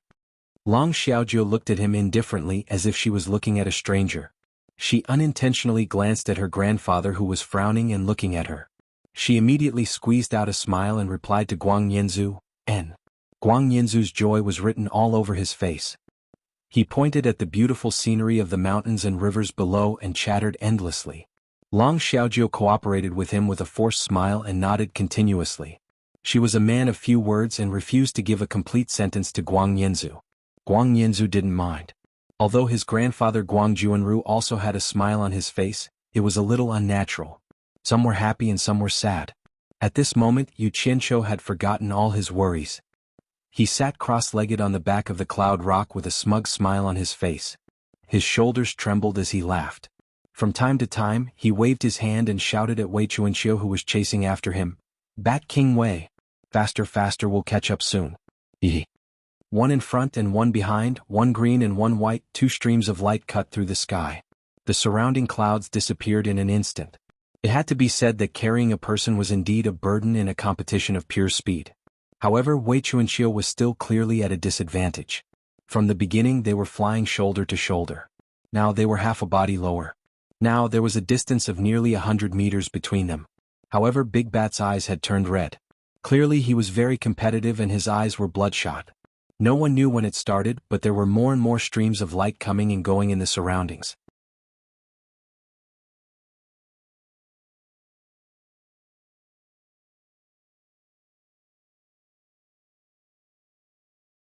Chapter 858.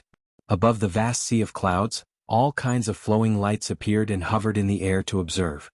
Green-winged Bat King and White Cloud Mountain Lord, these two titles were constantly being whispered. The two people everyone was talking about were hovering in the air, facing each other. Yun Peng's expression was originally gloomy, but when he heard people talking about when he became that brat's mount, he immediately shouted angrily, Wei Chuanqiu, why do you want to harm me? As expected, he exploded. Yu Qianqiu secretly clicked his tongue and quietly retreated a little to avoid being implicated. Wei Chuanxiu asked with a face full of suspicion. Yun Peng, is there something wrong with your brain? Why don't you tell me when I have harmed you? You. Yun Peng choked. He couldn't say that he had become someone else's mount.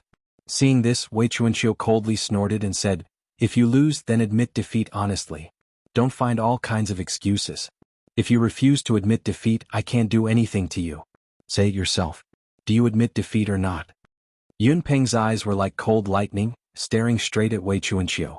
Wei Chuanxiu couldn't help but feel guilty. He immediately waved his hand and said, if you don't admit defeat, then forget it. I won't force you, just pretend that nothing happened.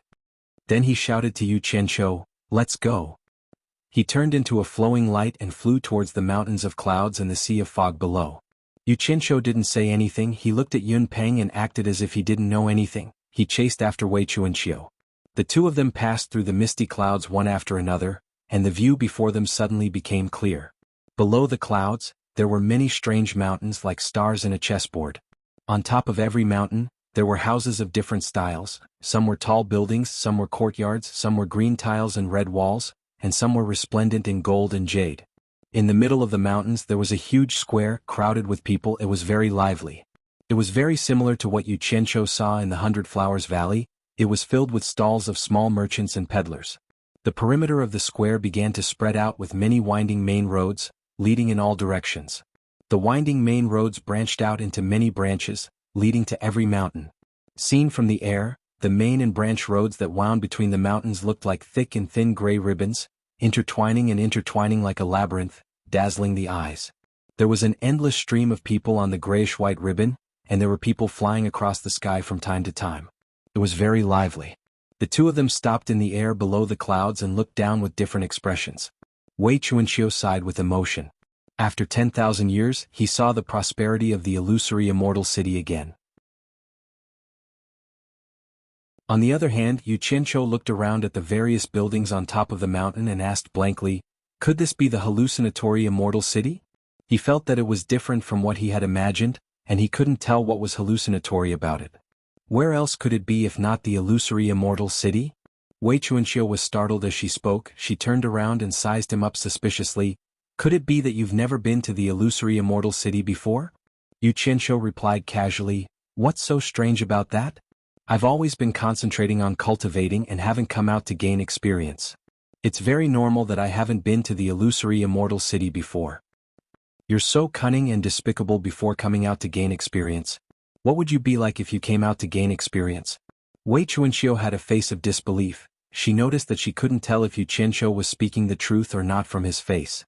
Her small eyes were filled with puzzlement as she asked, what exactly do you want to do here? Could it be that you want to buy or sell something? No. Yu Qianqiu turned his head to look at the mountains below. He frowned and said, Bat King Wei, where is the Merchant Alliance? Wei Chuanqiu pointed at the tallest mountain below and pointed at the magnificent buildings on the mountain. That's the Merchant Alliance. Why are you looking for it? Yu Qianqiu's eyes lit up slightly. He rubbed his hands and said, nothing much, just registering a merchant alliance. Wei Chuanqiu's expression froze. He sized up Yu Qianqiu in disbelief. You're not joking, are you? Or did I hear wrongly? You want to register a merchant alliance? Yu Qianqiu scratched his head and asked, is there a problem? Wei Chuanqiu didn't know whether to laugh or cry. You're just a soul formation stage itinerant cultivator, registering a merchant alliance? Let's not talk about the large amount of spirit stones needed to register. A merchant alliance isn't something that one person can play with. Be careful that you'll be eaten up by others. I want to know what you do for a living. If someone wants to eat me up, you go and beat them up. Yu Qianqiu threw down a sentence disapprovingly, then directly flew towards the grandest building. Wei Chuanqiu was stunned on the spot. He was speechless for a long time. What's your relationship with this kid? A question suddenly came from behind. Wei Chuanqiu turned around to look at Yun Peng. Actually, he didn't need to turn around to know it was Yun Peng. He smiled bitterly. It's a long story, I'm just unlucky. You should go back to your Baiyun mountain. This kid looks like a troublemaker no matter how I look at him. Don't get involved. Yun Peng paused. A glimmer of light flashed in his eyes. He then said expressionlessly, do you think I'm like you, always slacking off? I'm willing to admit defeat. I will abide by the bet from back then. You? Wei Chuanqiu suddenly turned around, waved his sleeves and sighed. Why do you have to do this? You and I both know that was just a joke back then. You and I were competitive, it can't be taken seriously. It's just 10 years, it's no big deal. Yun Peng said indifferently. Back then, the two of them were proud of their speed. Because of a disagreement they made a bet, both of them competing in speed. The bet was that the loser would run for 10 years for the winner. At that time they competed many times, but they were evenly matched, no one could win. Now that Wei Chuanxiu had slacked off and won, whether the bet was valid or not depended on both of them. The two of them floated in the air, extremely conspicuous. Wei Chuanxiu looked wretched, his body was thin, and his sleeves were strangely big, while Yun Peng's aura was extraordinary. The two of them, one green and one white, formed a clear contrast. The passers-by would size up the two of them from time to time. Those who knew them were in awe, those who didn't seem to be watching a joke. After a moment of silence, Yun Peng stared at the mountain peak where Yu Qianqiu flew to, and said lightly, "Your little friend seems to be in some trouble." Before he finished speaking, Wei Chuanxiu had already flashed over, followed by Yun Peng.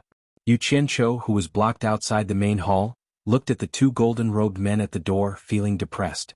The reason why they didn't let him in was because the guards told him that this place was the Chamber of Commerce Alliance, and only the Chamber of Commerce Alliance matters were handled. Other unrelated people were not allowed to trespass.